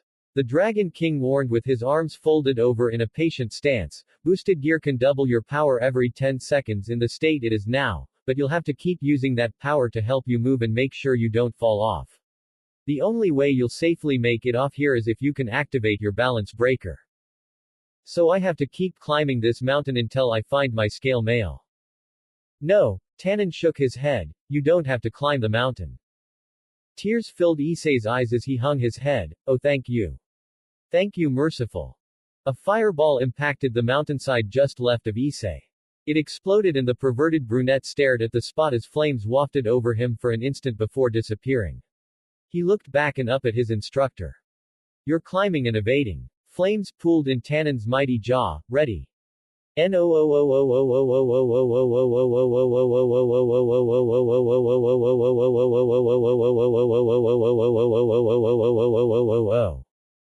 Devil. He should be fine. Rias answered, he's sturdier than he looks and I trust that he's working on getting stronger. Our new pawns are quite energetic, don't you think? Both girls shared a nod of agreement as the room went back into its manic state when Zephyr regained consciousness and threatened to skin the happily chuckling Saraorg alive. So where do you think your current paramour is up to? You're enjoying yourself more than I thought you would. Sona gave a wry smile in response as Rias crossed her arms with frustration. Whatever it is, I can't imagine it's more dangerous than what Okawa-sama has in store for him. Devil. Hiya. Beowulf lurched backwards and dropped down to avoid the path of Naruto's fist. He spun on the ground and aimed to sweep out the blonde's leg. But Naruto leapt over it and quickly raised his guard as the older pawn snapped up and landed a kick against his arms. Naruto went flying through the air and flipped a few times before landing on the ground across from his opponent, perched to respond to the next attack. That was amazing, young master. Your power is astounding and your movement is phenomenal. I should expect nothing less from someone Heim has chosen to be by her side and who Sirzex-sama has so much faith in. I appreciate the praise. Naruto nodded with a slight smile, making sure his defense didn't fall for a second against the surprisingly quick and nimble fighter. When he was sectioned off to spar against this man, he was planning to take it easy on him. And when the older gentleman started to boast that he was one of the 5 strongest pawns in the underworld, Naruto didn't really understand the weight and brevity of the acclaim. The only pawns he knew were himself, Issei, and the sandy blonde from the stucco. When the older pawn demanded he get ready for a fight, After some encouragement from Searsex, he finally obliged and entered Sage mode. Their sparring match began, and immediately the more experienced pawn kept his distance and avoided Naruto's reach by a wide margin. He had probably heard about how his punches could still hit even when they missed, and decided that avoiding them completely was the best course of action. It was actually kinda annoying that all these people were learning about his skills and developing countermeasures before even meeting him. It just was not fair. Well, I think that's enough complimenting in the middle of our spar. He smirked and raised his guard again. Let's go, kid. Got it, guy. They stood across from each other in silence before the older pawn wavered and lowered his guard. Wait, hang on. Why you know my name, right? You remember it. You have too. Searsex-sama told you my name. Remember. I'm sorry, really. I was a little preoccupied by all the people suddenly showing up, so. Beowulf. It's Beowulf. This Beowulf is an actual existence, and he is right here. The formerly proud and noble warrior was now hunched over the ground like an empty husk. He kept running his fingers through the ground and spelling out his name multiple times in different languages. Looks like it didn't take much to destroy the descendant of an ancient hero. He would have considered this a win. But it made him feel guilty. Oddly enough, despite the awkwardness, this Naruto couldn't help but feel like he got the luckiest draw. Devil. Naruto's jerked his head aside to avoid the tip of the blade from poking through his head. Even a cut on the cheek would pop him and end the exercise. Fortunately, his Sage mode was helping him avoid it. Unfortunately, the guy swinging the sword was apparently the best to ever hold a blade and was sparring with him with the intent to cut. Your ability to dodge is phenomenal. I come within millimeters of cutting you and you evade it with deft agility and movement. The older swordsman swung his katana around with impeccable control and precision. The whiskered blonde continued to duck and dodge as the space around him was weaved with flashes of silver from the speed of the blade. The katana blurred to such extents that when Okita finally made it stop, there were gusts of wind kicked up by the sudden halt, the hakama-wearing knight showing a shrewd smile as he raised his sword back into his stance, but you do not seem to be taking the initiative and attacking in return. Because every time I feel like there's an opening, you close it with another swing. The clone complained with a huff and angry tone as he threw his hand out. I mean, were you born with a sword in your hand? Is this more of that crazy speed that comes with being at night? Well, that does play a part in it, I suppose. Okita shrugged, but to be fair, I have been swinging swords most of my life and I was still quite adept with them even before I was reincarnated. Yeah, of course. And if I was a normal pawn, I could do that promotion thing and have that speed on top of my Sage power. But I don't, because apparently the Mao get bored and don't finish their shit before it's done. Naruto muttered before glaring at their audience. Does that seem fair to you? Well, your Sage mode already encompasses the aspects of increasing your strength, speed, and energy usage. Plus you can use it whenever you want, while a normal pawn can only do it in enemy zones. Technically, your technique has the advantage, as well as the added benefit of sensing others' movement. I guess. The blonde frowned but conceded the point before tilting his head. Why are you watching us again? Master offered me the chance to sit down and observe your spar for myself. Yuto answered, seated patiently by the trees with his sword placed to the side like a kendo student watching a match. I'm supposed to be training with him right now, but since he already had plans to train with you, the least I can do is watch and learn from your fight. Study your movements and comprehend your techniques.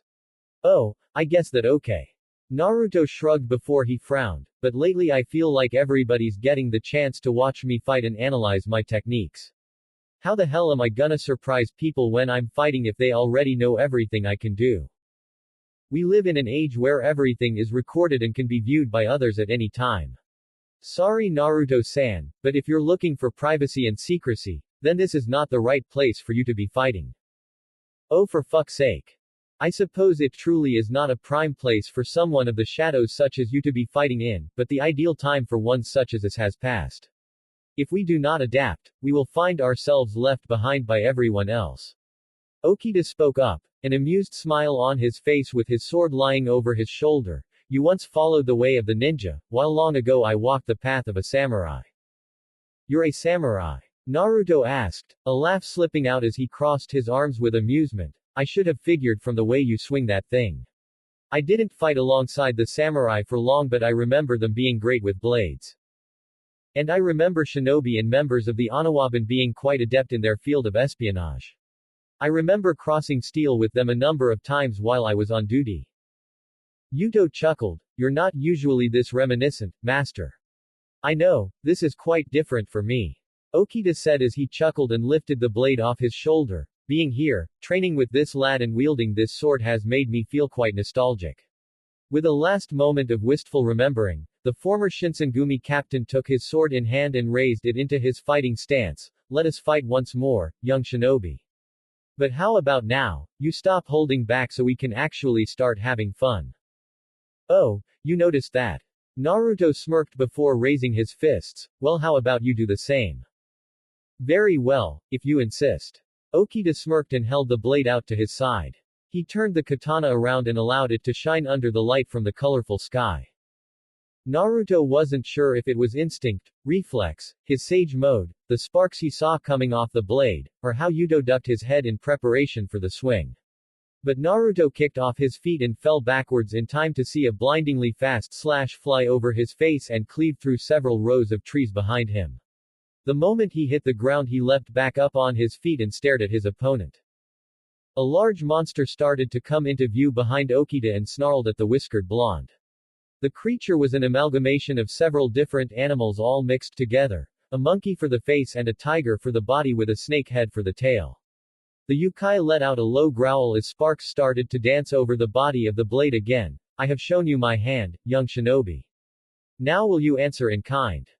He always liked this. Yuto gave an ambiguous shrug as Naruto smirked and created a blue orb in the palm of his hand. Well, since you insist. Devil. Rasengan. 5x. Loop. Naruto lunged across the clearing and slammed his jutsu against the body of his foe. The spiraling sphere glowed at the moment of impact and released a massive blast of air and sound when it burst. The young sage jumped back after his attack had finished and stared the repeated blasts happening over and over against his foe. They finally stopped to reveal the nasty grind mark upon the rough, hairy skin that it had landed against. The massive man whistled. Oh shit kid, that was pretty impressive. I felt that one to the bone. Surtur exclaimed with a hearty laugh and grin. The orange-haired man whipped out the arm he used to block with and flexed, staring at the wound that marked his bicep. Quite the impressive technique, young master. I felt the grinding of the energy against my skin even before it popped. And the religion was pretty sick too. That you special technique or something? Yeah, something like that. Naruto wiped his forehead of sweat. Hey, can we maybe move this spar to somewhere a little less heated? Oh what, a little sparring with me already got you tired. Okay, first off there's nothing little about this spar. Naruto gestured to the numerous holes and landfills their training had left in the landscape, and second, I was being literal. He then pointed to the numerous trees and foliage currently being used as kindle for the wildfire Surtur had released while they fought. Maybe you could use just a little more control when shooting those flames. Never could before, shouldn't bother now. That's not a healthy way of looking at power like this. Naruto threw his arms up in exasperation. You're a walking volcano, and you burn up everything around you without even trying. Aw shucks, you're too kind. That wasn't meant to be a compliment. Surtur let out one last booming laugh that shook the ground before he started sprinting forward. Naruto raised his guard at the giant figure barreling towards him and dove out of the way at the last second. But the moment he avoided the mutated rook's path, Surtur slammed his foot into the ground and uprooted an entire section of the forest. Naruto focused his chakra into his soles and kept straight even as the chunk of rock he stood on flipped into the air and stood perpendicular to the ground. Surtur leapt up and charged up the rocky surface, his footsteps cracking the ground as he threw his hand out to grab Naruto's head. The whiskered blonde leapt off the rock and over Surtur's meaty hand to fall through the air. His wings sprouted from his back and stopped his fall down as he turned around and looked at the slab of rock that suddenly exploded in a rain of rubble and stone. Up here, kiddo. The large rook was dropping down towards Naruto's head, leaping off the rock slab with enough force to decimate it and correcting himself with his wings before pulling them back and falling towards the blonde. Naruto clicked his teeth and started forming a blue orb as Surtur smirked and coated his hands in flames. The jutsu and fire-clad punch collided and created a powerful rush of air in the resulting blast. Surtur went rocketing up through the sky and Naruto was sent barreling towards the ground. The blonde straightened his wings moments before he could hit the ground hard and glided over it before he rolled over the dirt to a stop. He hissed a few curses and couldn't decide whether to marvel or cower at the sheer ferocity this crazy man had. The young ninja lifted himself up and dusted off his clothes before looking up to the sky. He spotted his sparring partner's form falling back through the sky. The moment he landed, he'd probably start waving around the ridiculous strength again and Naruto would be forced to evade. And if he brought out his flames then things would just get harder. Surtur came diving back towards the ground as Naruto lowered his body and took a sprinting position. The moment the large rook landed and cratered the ground was the moment Naruto launched himself across the clearing. The blonde blur flew over the ground and when Surtur spotted it coming his way he slammed his hand down to squash it. But Naruto grabbed the ground just short of being made into a pancake, losing all of his momentum and tearing out a large piece of rock that he then used to break against Surtur's head. The rook took it in stride and reached for the young blonde only to grasp at thin air as Naruto avoided his reach once again. Naruto flipped over the large man's head and landed behind him in a crouch, a Rasengan already formed in his hand. He slammed the jutsu into the back of Surtur's leg and unlike the thick bicep he attacked before, this time the results were immediate. Surtur let out a groan of pain as he dropped to one knee when his leg was nearly blown out from under him. He swung his arms out wildly to try and catch the speedy blonde but Naruto flipped over his clothesline and avoided his wrath. The moment Naruto landed in front of the Norse clone he chambered his fist and swung up into Surtur's chin for an uppercut. The large rook leaned his head back and narrowly avoided the attack from connecting. Naruto smirked as his sturdy opponent let out a surprised yelp when the strike to his chin came anyway and knocked him flat on his back. Natural energy manipulation at its finest. Ha ha ha ha ha ha. Surtur chortled and pounded his stomach with exuberant joy before he lifted himself up and ran a hand through his spiky hair. I think someone told me you could still hit people even if your attack misses. I wasn't really paying attention so I sorta missed the whole thing. I manipulate the natural energy around me so when I throw a punch, even if I miss the target, I can still hit them. Naruto scratched his head with a quizzical look. Usually that was enough to knock down most people back where I come from but the people I use it against here are made of some really sturdy stuff. Cool stuff. Surtur rubbed his neck, and there ain't no way to block it. Not that I know of. Though that bastard Azazel figured out a way to combat against it, and more assholes are figuring out each time. His memories went back to the unpleasant sight of a sickeningly pale fallen angel and a smug heavenly dragon he'd like nothing more than to bitch slap across the sky. Well then that's something you need to look out for. Surtur warned with a challenging smirk, there's more than one way to skin a cat. Surtur sprinted forward and Naruto raised his guard. He waited to sense the rook's oncoming attack but felt no movement at all, the massive clone only seeming to be charging his opponent. The blonde stayed wary and weighed his options before throwing out a punch. With a loud echo the fist buried itself into Surtur's cheek and reverberated through his whole body. For a moment it was completely silent except for the faint sound of flames flickering around them. Ha! Surtur suddenly yelled and a flood of flames ejected from his body in every direction. They filled the area instantly and reduced the ground and trees around the rook to ash. The ginger stood back up tall and looked where the clone he had fought had popped from the intense wave of fire. He smirked, kids gotta wish his clones were as sturdy as me. The Norse fire giant flinched when he smiled and rubbed his cheek softly. In the middle of the field and forest reduced to flames and smoldering ash, the rook slipped his finger into his mouth. When he pulled it out he saw it covered in blood. Ho ho, Heim picked a good one. Devil. Oh what the hell. Naruto lowered his hands and frowned, that crazy big dude just barbecued me like fat meat. The young blonde scowled before tentatively looking to the side, sir, can I? Did I say you could stop? Sorry. The young pawn immediately placed his hands together and concentrated to create a small ball of fire between his hands. He focused his demonic power and made sure to gradually oscillate the size of the orb as best he could. Slowly and still making sure he was doing his practice he looked up at his supervisor, so, like I was trying to say sir, the clone fighting off Searsx, Rook just got roasted like a whiskered marshmallow. Can I summon another one so he can keep fighting? Are you still facing the other members of the training session? Yes. Then don't bother. If it popped then you know there was something about that fight you were unprepared for. Put your focus back on learning to better control your demonic power. Developing a skill you have yet to master instead of simply learning to punch someone else in ways you already fight seems like a much better use of your time. Yeah. But Ajuka-san. We've been doing that for days. The dozen identical Naruto clones cried out in anguish to the strict Mao, who simply stared over them sternly. Each clone had an orb in their hands made from a different element: fire, water, wind, lightning, and earth.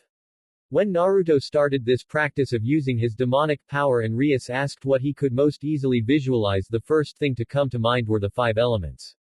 Since then he had been practicing with his new power and trying to create not just a ball of wind but a concentrated version of each element. His ability had truly jumped considerably since he started training like this, but we create all these clones and we've been doing this non-stop. If we don't get a break then the original is probably gonna pass out from the strain. Growing in ability comes at a cost. Ajuka coldly responded as he walked by each clone and inspected their power closely. I'm sure you are already well aware of that fact. Ever since he found out that the evil piece inside his body was an old prototype Ajuka made, the Mao had been closely monitoring his progress and development. He supposed that he should be honored that someone of such high rank like Rias' brother was so interested in him, but he couldn't find it in himself for how much of a cold slave driver this monster of a man could be. Honestly, he really shouldn't be complaining. He wanted to get out here and train, so that's what he got. He is steadily gaining more power and should be able to face most of the challenges better from now on. So what if whenever his clones disappeared the main body got a headache? And who cared that his muscles were screaming in agony from all the sparring and fighting he was doing with these super powerful fighters? And sure, he might not be sleeping comfortably in a bed, but he came here to train. Not to cuddle up with Rias and enjoy the feeling of her warmth against his body and feeling that sense of relief when she smiled at him and maybe finally experience one of those idyllic summers regular teenagers and that idiot Issei dream of daily. He came to train, damn it. Are you all crying? All the Naruto clones had tears forming in their eyes and sniffled before one built up the strength to speak. Well, we're all the same guy, so I'm sure we're lamenting about the same thing right now. Yep. Totally. I think I'm gonna pop if I have to hold it in any longer. Okay, maybe not all of us. I certainly hope he isn't thinking about the same thing. Is this a normal occurrence between clones? Ajuka questioned curiously with a tilt of his head. Do you share a hive mind away from the prime body? What? One clone shook his head. No, but we're the same guy, so of course it's gonna be similar thoughts. So real-time events aren't shared between all you, but when one of you dispels then your memories return to the original body. Which means that even if you are separated, then there is still a connection lingering between you that connects the main body to the cloned ones. Still a fascinating technique even after I've had all this time to examine it. Would you like some more time to examine it then? Naruto inquired, a hint of hope in his voice at the chance he might have found for a breather. If you'd like we could stop and use some techniques and let you better understand how we. No need. I already figured it out. Ajuka interrupted, you use this technique rather frequently. Even if I wasn't focusing on it, with how much I've seen it I've already figured out how it works. The molding of your energy to create a new body identical to yours that returns information immediately upon destruction. The green-haired devil waved his hand with a bored acceptance. I've already figured out how to dispel it anyway. Why, you have? Yes, with a wave of my hand. Ajuka lifted his hand as it flowed with intricate magic circles. Behold. No, that's okay, you don't. Devil. You alright, Naruto-kun? Fine. Naruto said with a weary shake of his head. Ajuka-san just popped all the clones he had with him to show me he could. Sounds like something he'd do. Searsx nodded, understanding his oldest friend's action. He's quite eccentric like that. Very hard to get a handle on his train of thought. Well, ain't you two the cutest pot and kettle set imaginable? Searsx chuckled lightly before shifting his body to face Naruto in a sideways stance. The older redhead smiled confidently and beckoned for him to come. Naruto sneered but remained in his crouched position as he looked around and inspected the ground around him. There were trenches and craters and all sorts of damage marring the rocky area they had ended up fighting in. He looked back at the wooded landscape they had already fought through and the sheer destruction from their path. Several trees were broken and toppled over while a few had clear and clean holes in them like they had been drilled through. And of course somewhere in the thicket of trees, McGregor continued to creepily work on his projects while they trained. Naruto narrowed his eyes and lifted his hand to his side. He imagined light running down the veins of his arm before reaching his palm. He felt a powerful warmth settle in his hand as it started to flicker in his grasp. Oh, you're able to make one much faster than you could before. Sears X remarked. I guess Ajuka's focused mindset really did you some wonders, huh?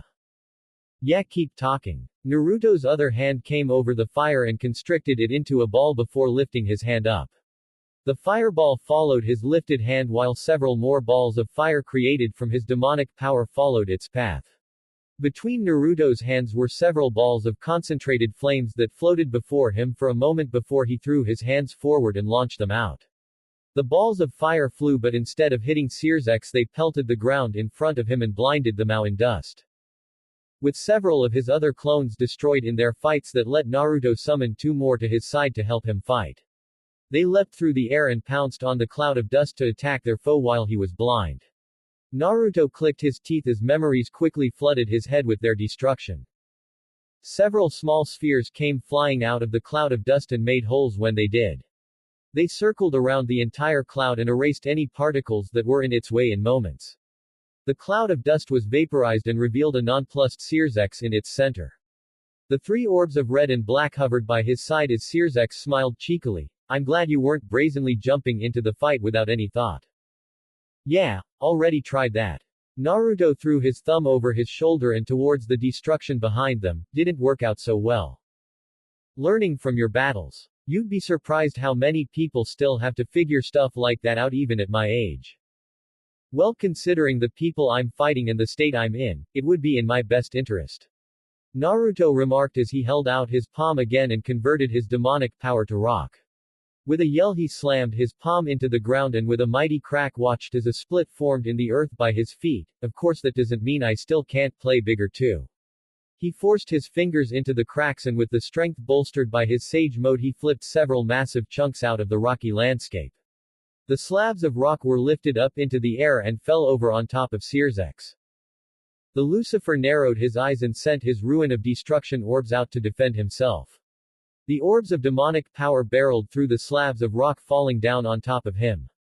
The orbs flew through and then returned through the chunk of rock several times until it broke apart into several large piles of rubble. It rained down rocks and debris around the quiet redhead as he stood while the dust settled.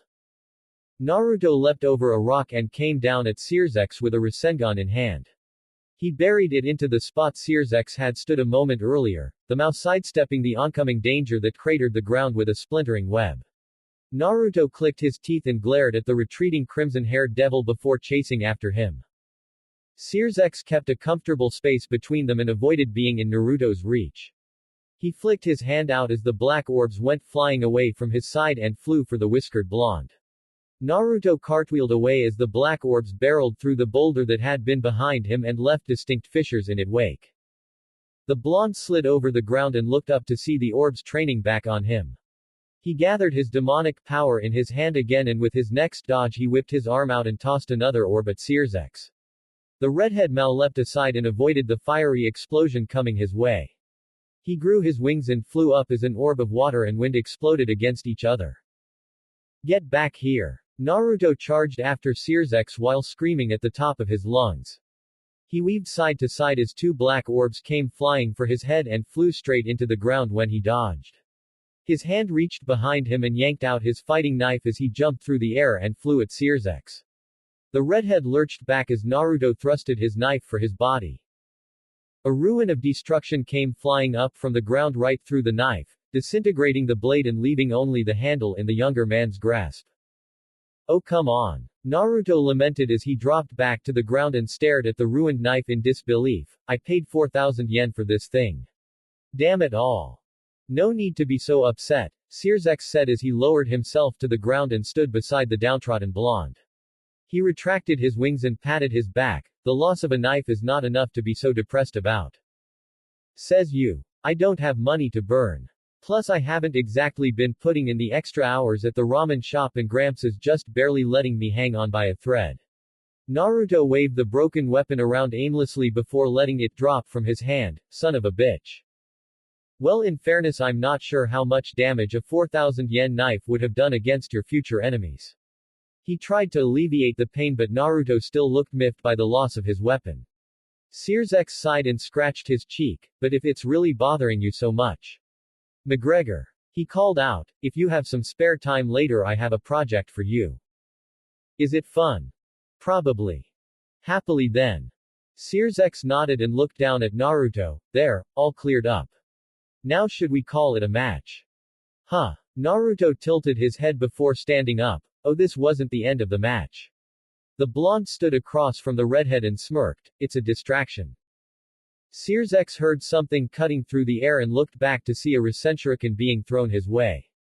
Another Naruto stood far away at the edge of the clearing and popped the moment he threw the attack. Sears felt the presence behind him vanish as Naruto leapt away from his side to avoid the blast. The crimson-haired devil smiled. Well, if you want to try it again. His hand snapped out and a ruin of destruction formed in his palm before flying towards the oncoming jutsu. The black and red orb slammed into the larger white and blue one and breached its center. The jutsu exploded in a deafening burst of sound and air. Sears protected his eyes and the force of air caused his hair to whip like crazy behind him. After a few seconds, the premature blast finally came to an end and revealed the gargantuan crater created in its wake. Sears dusted himself off and looked over at the whiskered teen that slowly emerged back into the battlefield. The orange coloring that covered Naruto's eyes and the strange change to his eyes had disappeared with the last of his energy expelled in the attack. The blonde wiped the sweat off his cheek as he stood across from the redhead and asked, will Rias be able to do that too? Because right now if we crossed attacks I doubt her destruction would be able to hold out against my attack. Well, I have had a few centuries of experience over her. The Lucifer answered with a fond smile. But that doesn't mean she won't one day hold power that could match or even surpass my own. You'll have your hands full in the years to come. Sears commented with a chuckle before tilting his head. So now what? What comes next? What do you mean? This is another distraction, isn't it? Because your eyes, they haven't given up yet. There was a cacophony of popping and explosions as everything around them erupted in a cloud of white smoke. Sears let the smoke wash over him before he realized that the battlefield had changed considerably. Surrounded by a horde of blonde, whiskered young devils in tattered clothes. Ah yes, while his senjutsu granted him great boosts in his stats, it robbed him of creating a multitude of clones like this. And with his form vanishing with the use of that last big attack, he created all these clones in the confusion and made them change into rocks. And then slipped them in all around to match the remains and rubble that peppered the field. He knew he'd destroy the Rasenshuriken again, and prepared for it by laying an ambush.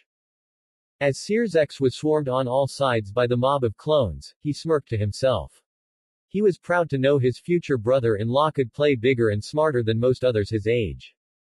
Unfortunately, Sears just played better. The clone inches away from hitting him popped when two of his black orbs came flying up through the ground. The entire horde of Narutos stopped in their tracks in surprise, not realizing that the technique from earlier hadn't dissipated but simply waited in the ground for its time to shine. They tried to slip in an attack but it was too late. The balls circled Sears and quickly started to expand their perimeter outwards. The orbs of destruction made quick work of the mass group of clones and destroyed them in seconds. The clones tried to create their elemental orbs to attack again but a ruin of destruction would fly in through their head before continuing in the sweep. I've had fun, but I'll ask again. Sears walked forward and through the cloud of white smoke before emerging from the other side with a curious grin. Shall we call it a match?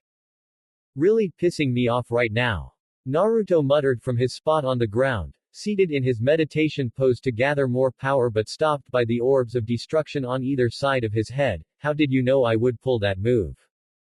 Because despite what you might think, I've been desperate and overwhelmed in fights before too. I know a few last-ditch opportunities when I see them. I wasn't desperate. Well. Sears X gave a hearty laugh and dispelled his attacks before offering the younger devil his hand. Naruto seemed reluctant but quickly accepted and was pulled to his feet. The former Gremory wished to strike a conversation with his young friend but noticed a magic circle on his hand indicating a call coming through. He held out his hand and a hologram of Grafia was formed. Grafia, what's the matter? I am simply providing you with an update, Sears X-sama. The maid responded in her respectful tone. Rias-sama wished to inform you that there were no dire problems and she should make a full recovery with some rest. Oh good, I'm glad to hear that. Sears X sounded relieved but when he looked up and saw the look of confusion and concern on Naruto's face, he fretted. He tried to disarm him with a smile. I forgot I needed to tell you something, he. Naruto's eyebrow twitched violently. Hey, you might just win now. Devil. Koneko woke up with a faint stir and shuffled the covers off her with some effort. She let out a tiny whine and flinched from the ache in her body but forced it down. The little rook pulled herself out of bed and sat at its edge before looking up and around the room. She spotted her reflection in the mirror and realized it wasn't just her body that felt tired. Her eyes had bags and there was some sweat on her brow that caused her hair to stick to her skin. If she had the energy she'd try to clean herself up but she honestly couldn't be bothered. The freshman carefully stood out of her bed and slowly took steps forward as her bare feet ran through the carpet of the room. The large shirt she wore was hanging off her tiny form and Koneko couldn't spot any other clothes put out for her to change into. Although if Akeno was still here she'd tell her that she needed to rest now and not try to change. Akeno must have left to take a break after looking after her for so long. Apparently Yuto, Zenobia, and Gasper had come to visit her while she had been resting, and Asia had come to give her some basic healing. Unfortunately her problems stemmed from exhaustion, and Asia could only heal physical wounds. It felt odd for the freshman to try and console the saddened nun for her inability to help. Bucho had been a constant present through the day, and Issei had come to visit as well to see how she was doing. The naked concern in their eyes and the urgency in which they came to see her made a flutter fill her belly. And it did well to ease her mind if only a little. Koneko pulled the balcony doors open and stepped out to the perch to look out over the Gremory estate. It was already night, obvious from the change in the sky that now was filled with different colors and stars. It always mesmerized her just how beautiful it could look so late. Koneko felt so relaxed that she didn't realize until then that her ears and tail had unfolded from her body. Oh. Kaneko's eyes widened in shock and she turned to see Naruto seated on the edge of the balcony. The disheveled blonde looked surprised by the sudden appearance of her extra appendages as he awkwardly waved, hey, sleeping beauty. Koneko immediately darted into the room and slammed the doors shut behind her as her face started to heat up. She rubbed her cheeks and froze when she heard the doors open and close again behind her.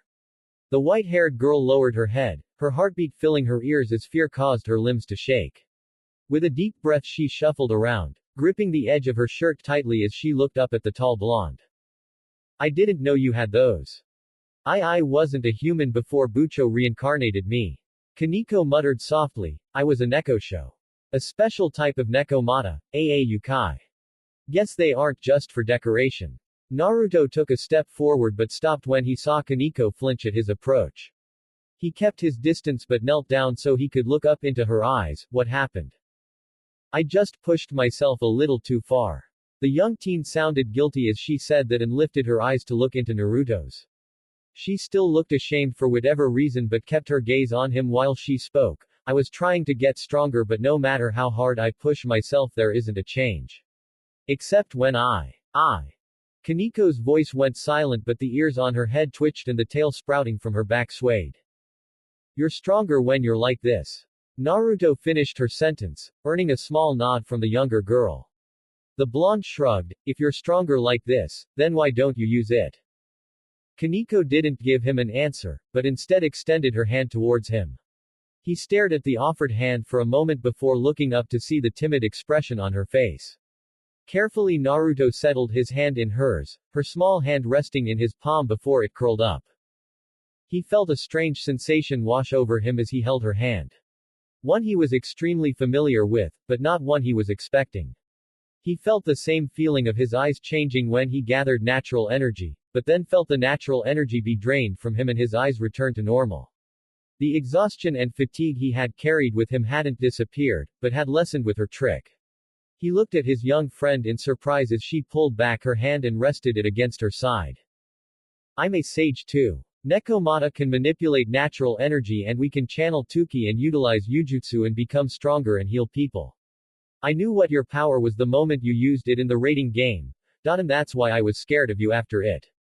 Koneko muttered shamefully as her eyes started to water. Do you remember when we talked about senjutsu, and the adverse effects it can have on people? Madness. I wasn't talking about it as just any warning. I've seen it for myself. Koneko stuttered as she started to shake from fear. She looked up and saw Naruto motion for the bed, Koneko nodding in agreement and sitting on the edge of it before her legs gave out remembering the traumatic memory. I can't really remember my mother and father, but I still see every moment I had with my sister as clear as day. For as long as I can remember she raised and watched over me my entire life. Wherever we went, however cold or hungry we might have been, at least we were together. But if we hadn't found some place to finally settle down, we would have ended up dead. So we met a devil who saw the potential of our strength and how it could grow. He offered my sister a position in his peerage, and in return we would finally have a place to call home. She took it, and we were finally safe. My sister grew stronger and didn't have to constantly watch over me, and the devil who took us in was kind and sweet. Things finally seemed alright. Naruto noticed the tear running down her cheek as she took a shallow breath. She trained so much that her skill in senjutsu became second nature, but so did its drawbacks. When I walked in I saw him in pieces and she was bathed in his blood. She was branded as a stray devil, and she was just gone. And I was left alone, with everyone seeing me as a monster to be punished for what happened. Tears started to stream down her red cheeks as Koneko sobbed. I never wanted to use this form again after that. I didn't want to lose myself or remember everything that happened.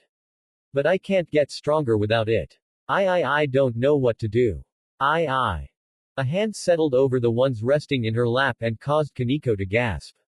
She looked up and saw Naruto had knelt down in front of her with a soft smile on his face. Koneko. You said you can heal people, right? Why yes. It was you, wasn't it? You were the one who healed me and gave me back my chakra. Koneko hiccuped and hid her face. You said you don't like this form, so why did you do that? Because of what you said. And that we were worth risking your life for. How could I not do what I could to help you when you would go so far for us? For me. Koneko cried as her puffy red eyes closed. I was scared and terrified beyond all belief, but I just wanted to try and help you. I know this power can help us, and I know if I tried I could use it. But if I lost control, if I did the same thing to Bucho or any of you like what Oni-sama did. You wouldn't. But just thinking about it makes me sick. Imagining my hands covered in blood, or even the moment when you all would have to fight me off or put me down is.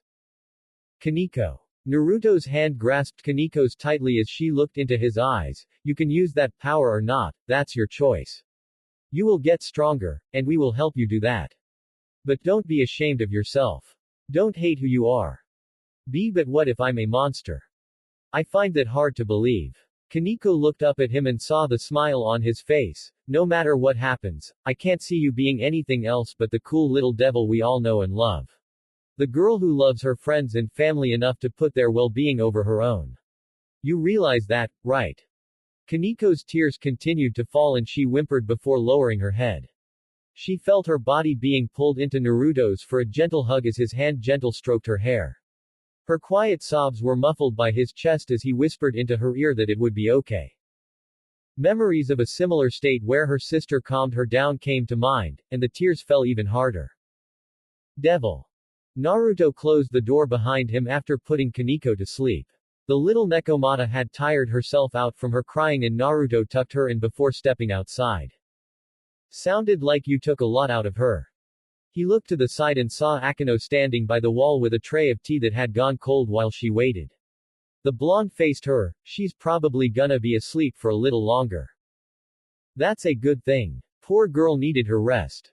The ponytailed queen agreed before eyeing him suspiciously. but I'm not sure how I feel about an older man in a state of undress sneaking into Koneko-chan's room while she was in that state. Can't help what I'm wearing, I came here right from my training. Naruto complained. If you want someone to blame, try Rias' crazy brother and his team of unrelenting monsters. You don't have to make excuses with me.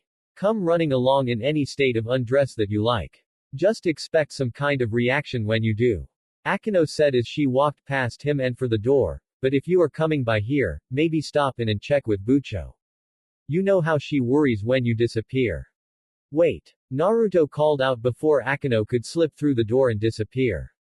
The violet-eyed girl looked towards him as the whiskered teen stared back. Why have you always been so wary about me? That's a bit forward to just be asking me. Well, I've been trying to figure it out and I haven't gotten anywhere, so here I am, using the direct approach. Did you ever consider it might have been when you barged into the girls' locker room and manhandled my bra? I could understand if that made you angry, but not why it would make you so cautious. Akino let out a small laugh. You're right. Honestly, I just forget about it because it doesn't matter anymore. But what does matter was when I first saw you. Naruto raised his eyebrow as Akino laid down her tray and turned to face him directly. I remember your first day at our school, when you introduced yourself. Everyone in the room started to pass rumors and fallacies and everything imaginable to try and piece you together somehow. But I could see something in your eyes when you introduced yourself, just a total resignation from everything around you. That there was nothing you could do or anything someone could say that would change your mind. How would you? And then Rias saved your life and made you a part of the peerage. I was hesitant around you because despite how hard I knew she would try, I really didn't believe that she could bring that light you needed back into your eyes. But lo and behold, she did it, and your spark reignited.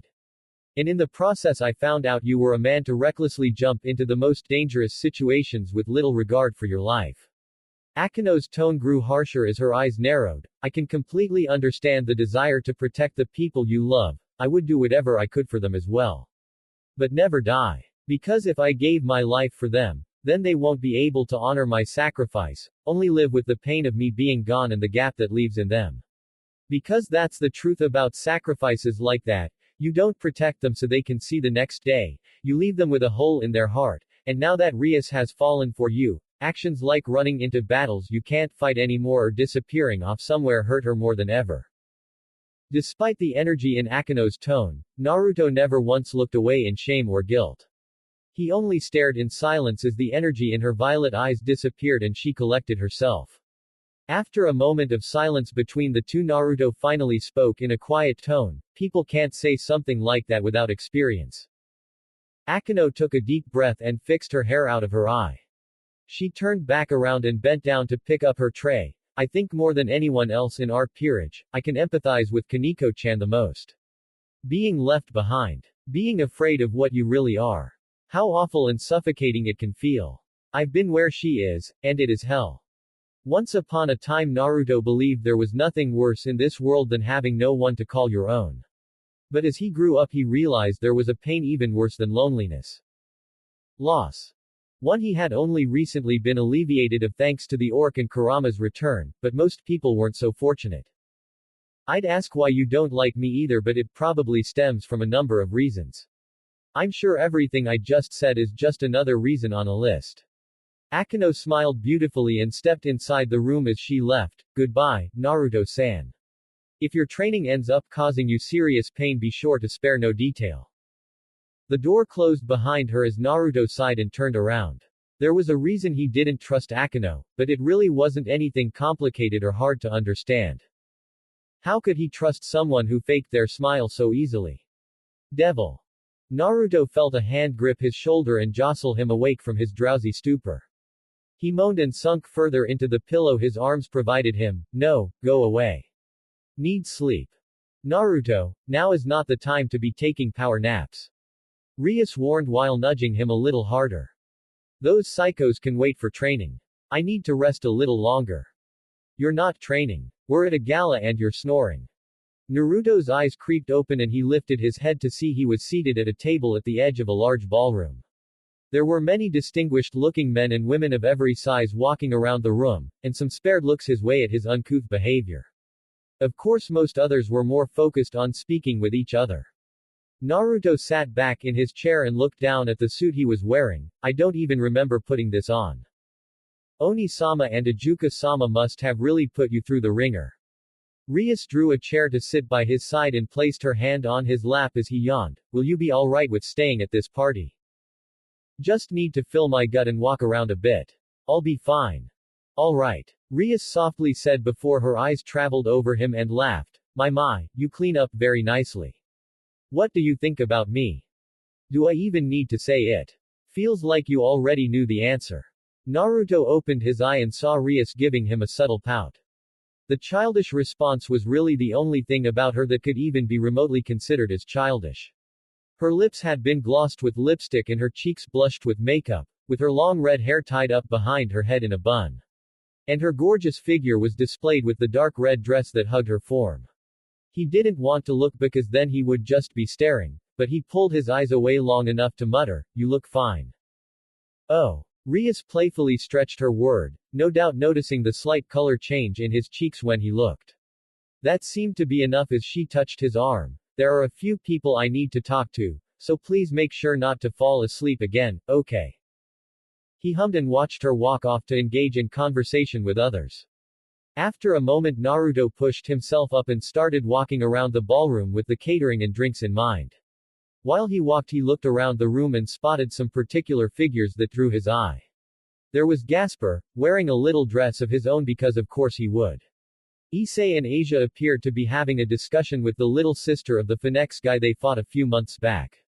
And the Maos were all gathered together speaking with Azazel, a taller man standing by his back, and the oddest duo he had ever seen. Odin-sama, you can't say something so inappropriate to Leviathan-sama. What? All I said is that she's filled in nicely. It's a compliment. It's rude. I really don't mind. Can't hide the truth of it, Levi-chan has got it going on. But. See, you're the only one forcing your conceptions of etiquette on us. This is why no one wants to go out with you. Why did you have to bring that up? Naruto tried to drown out the whimpering and consoling from the other adults as he spotted the buffet.